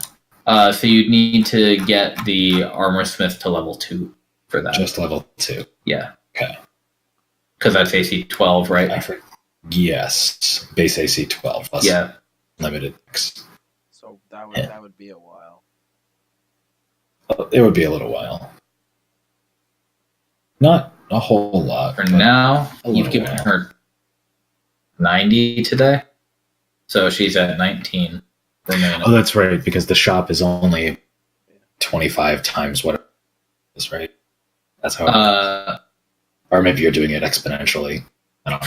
For the armor, the way it works is it's the available armor is an armor class equal to 10 plus the shop level. Oh. Okay. That's interesting. All right. In that case, I think I can throw the rest of the marks at Soriana. 19. It's 19. Whoa, Yep. She's gonna be so happy. So that's 97 remaining. And then, yeah. Get that apothecary level 2. Make some more potions. We got it. And that's another, but also, that's another quest board marker complete, baby. Is it? I thought she was just looking for like more. Yeah, there was on the quest board. There was like, hey, give money to the apothecary. Yeah. Soriana's been begging. So hey, That's true. What that means is Dun, dun, dun, dun, dun. she'll only have one for sale every Redshift. She won't have the materials to make more than that. One or one type? One, and the as she does what she wills, the the type of potion available from her stock is random. Fair. So what does level 2 get you then? Better potions? Or different potions? As she explained to Arineis earlier, she will now gain the tools and supplies needed to make different sorts of potion. And especially if she can get her hands on some source of elemental water, she'll be able to make a hell of a lot more stuff. Cool. Alright, we'll have to look out for some elemental water. Perfect. Yes, indeed. Alright. Awesome. So, good game, guys. Yes, Yeah. Good game. Hey, send Nimbus that video file somehow. Yeah. I'll see how big it is. I might just be able to post it in. If that works, that would be great. Yeah. If you don't have Nitro, it won't let you do like above 8 megabytes, though, I think. Wow. I think he's given out the YouTube login information in the past. Oh, okay. But I'm not sure. All right. So If worst comes to just worst, ask I'll him just again. email it to you, and then you would give it to him, I guess. Yeah. All right, cool. Thanks, guys. Yeah. GG, everyone. See Yeah. you. Not next week, and not the week after that. I'll see you next week, but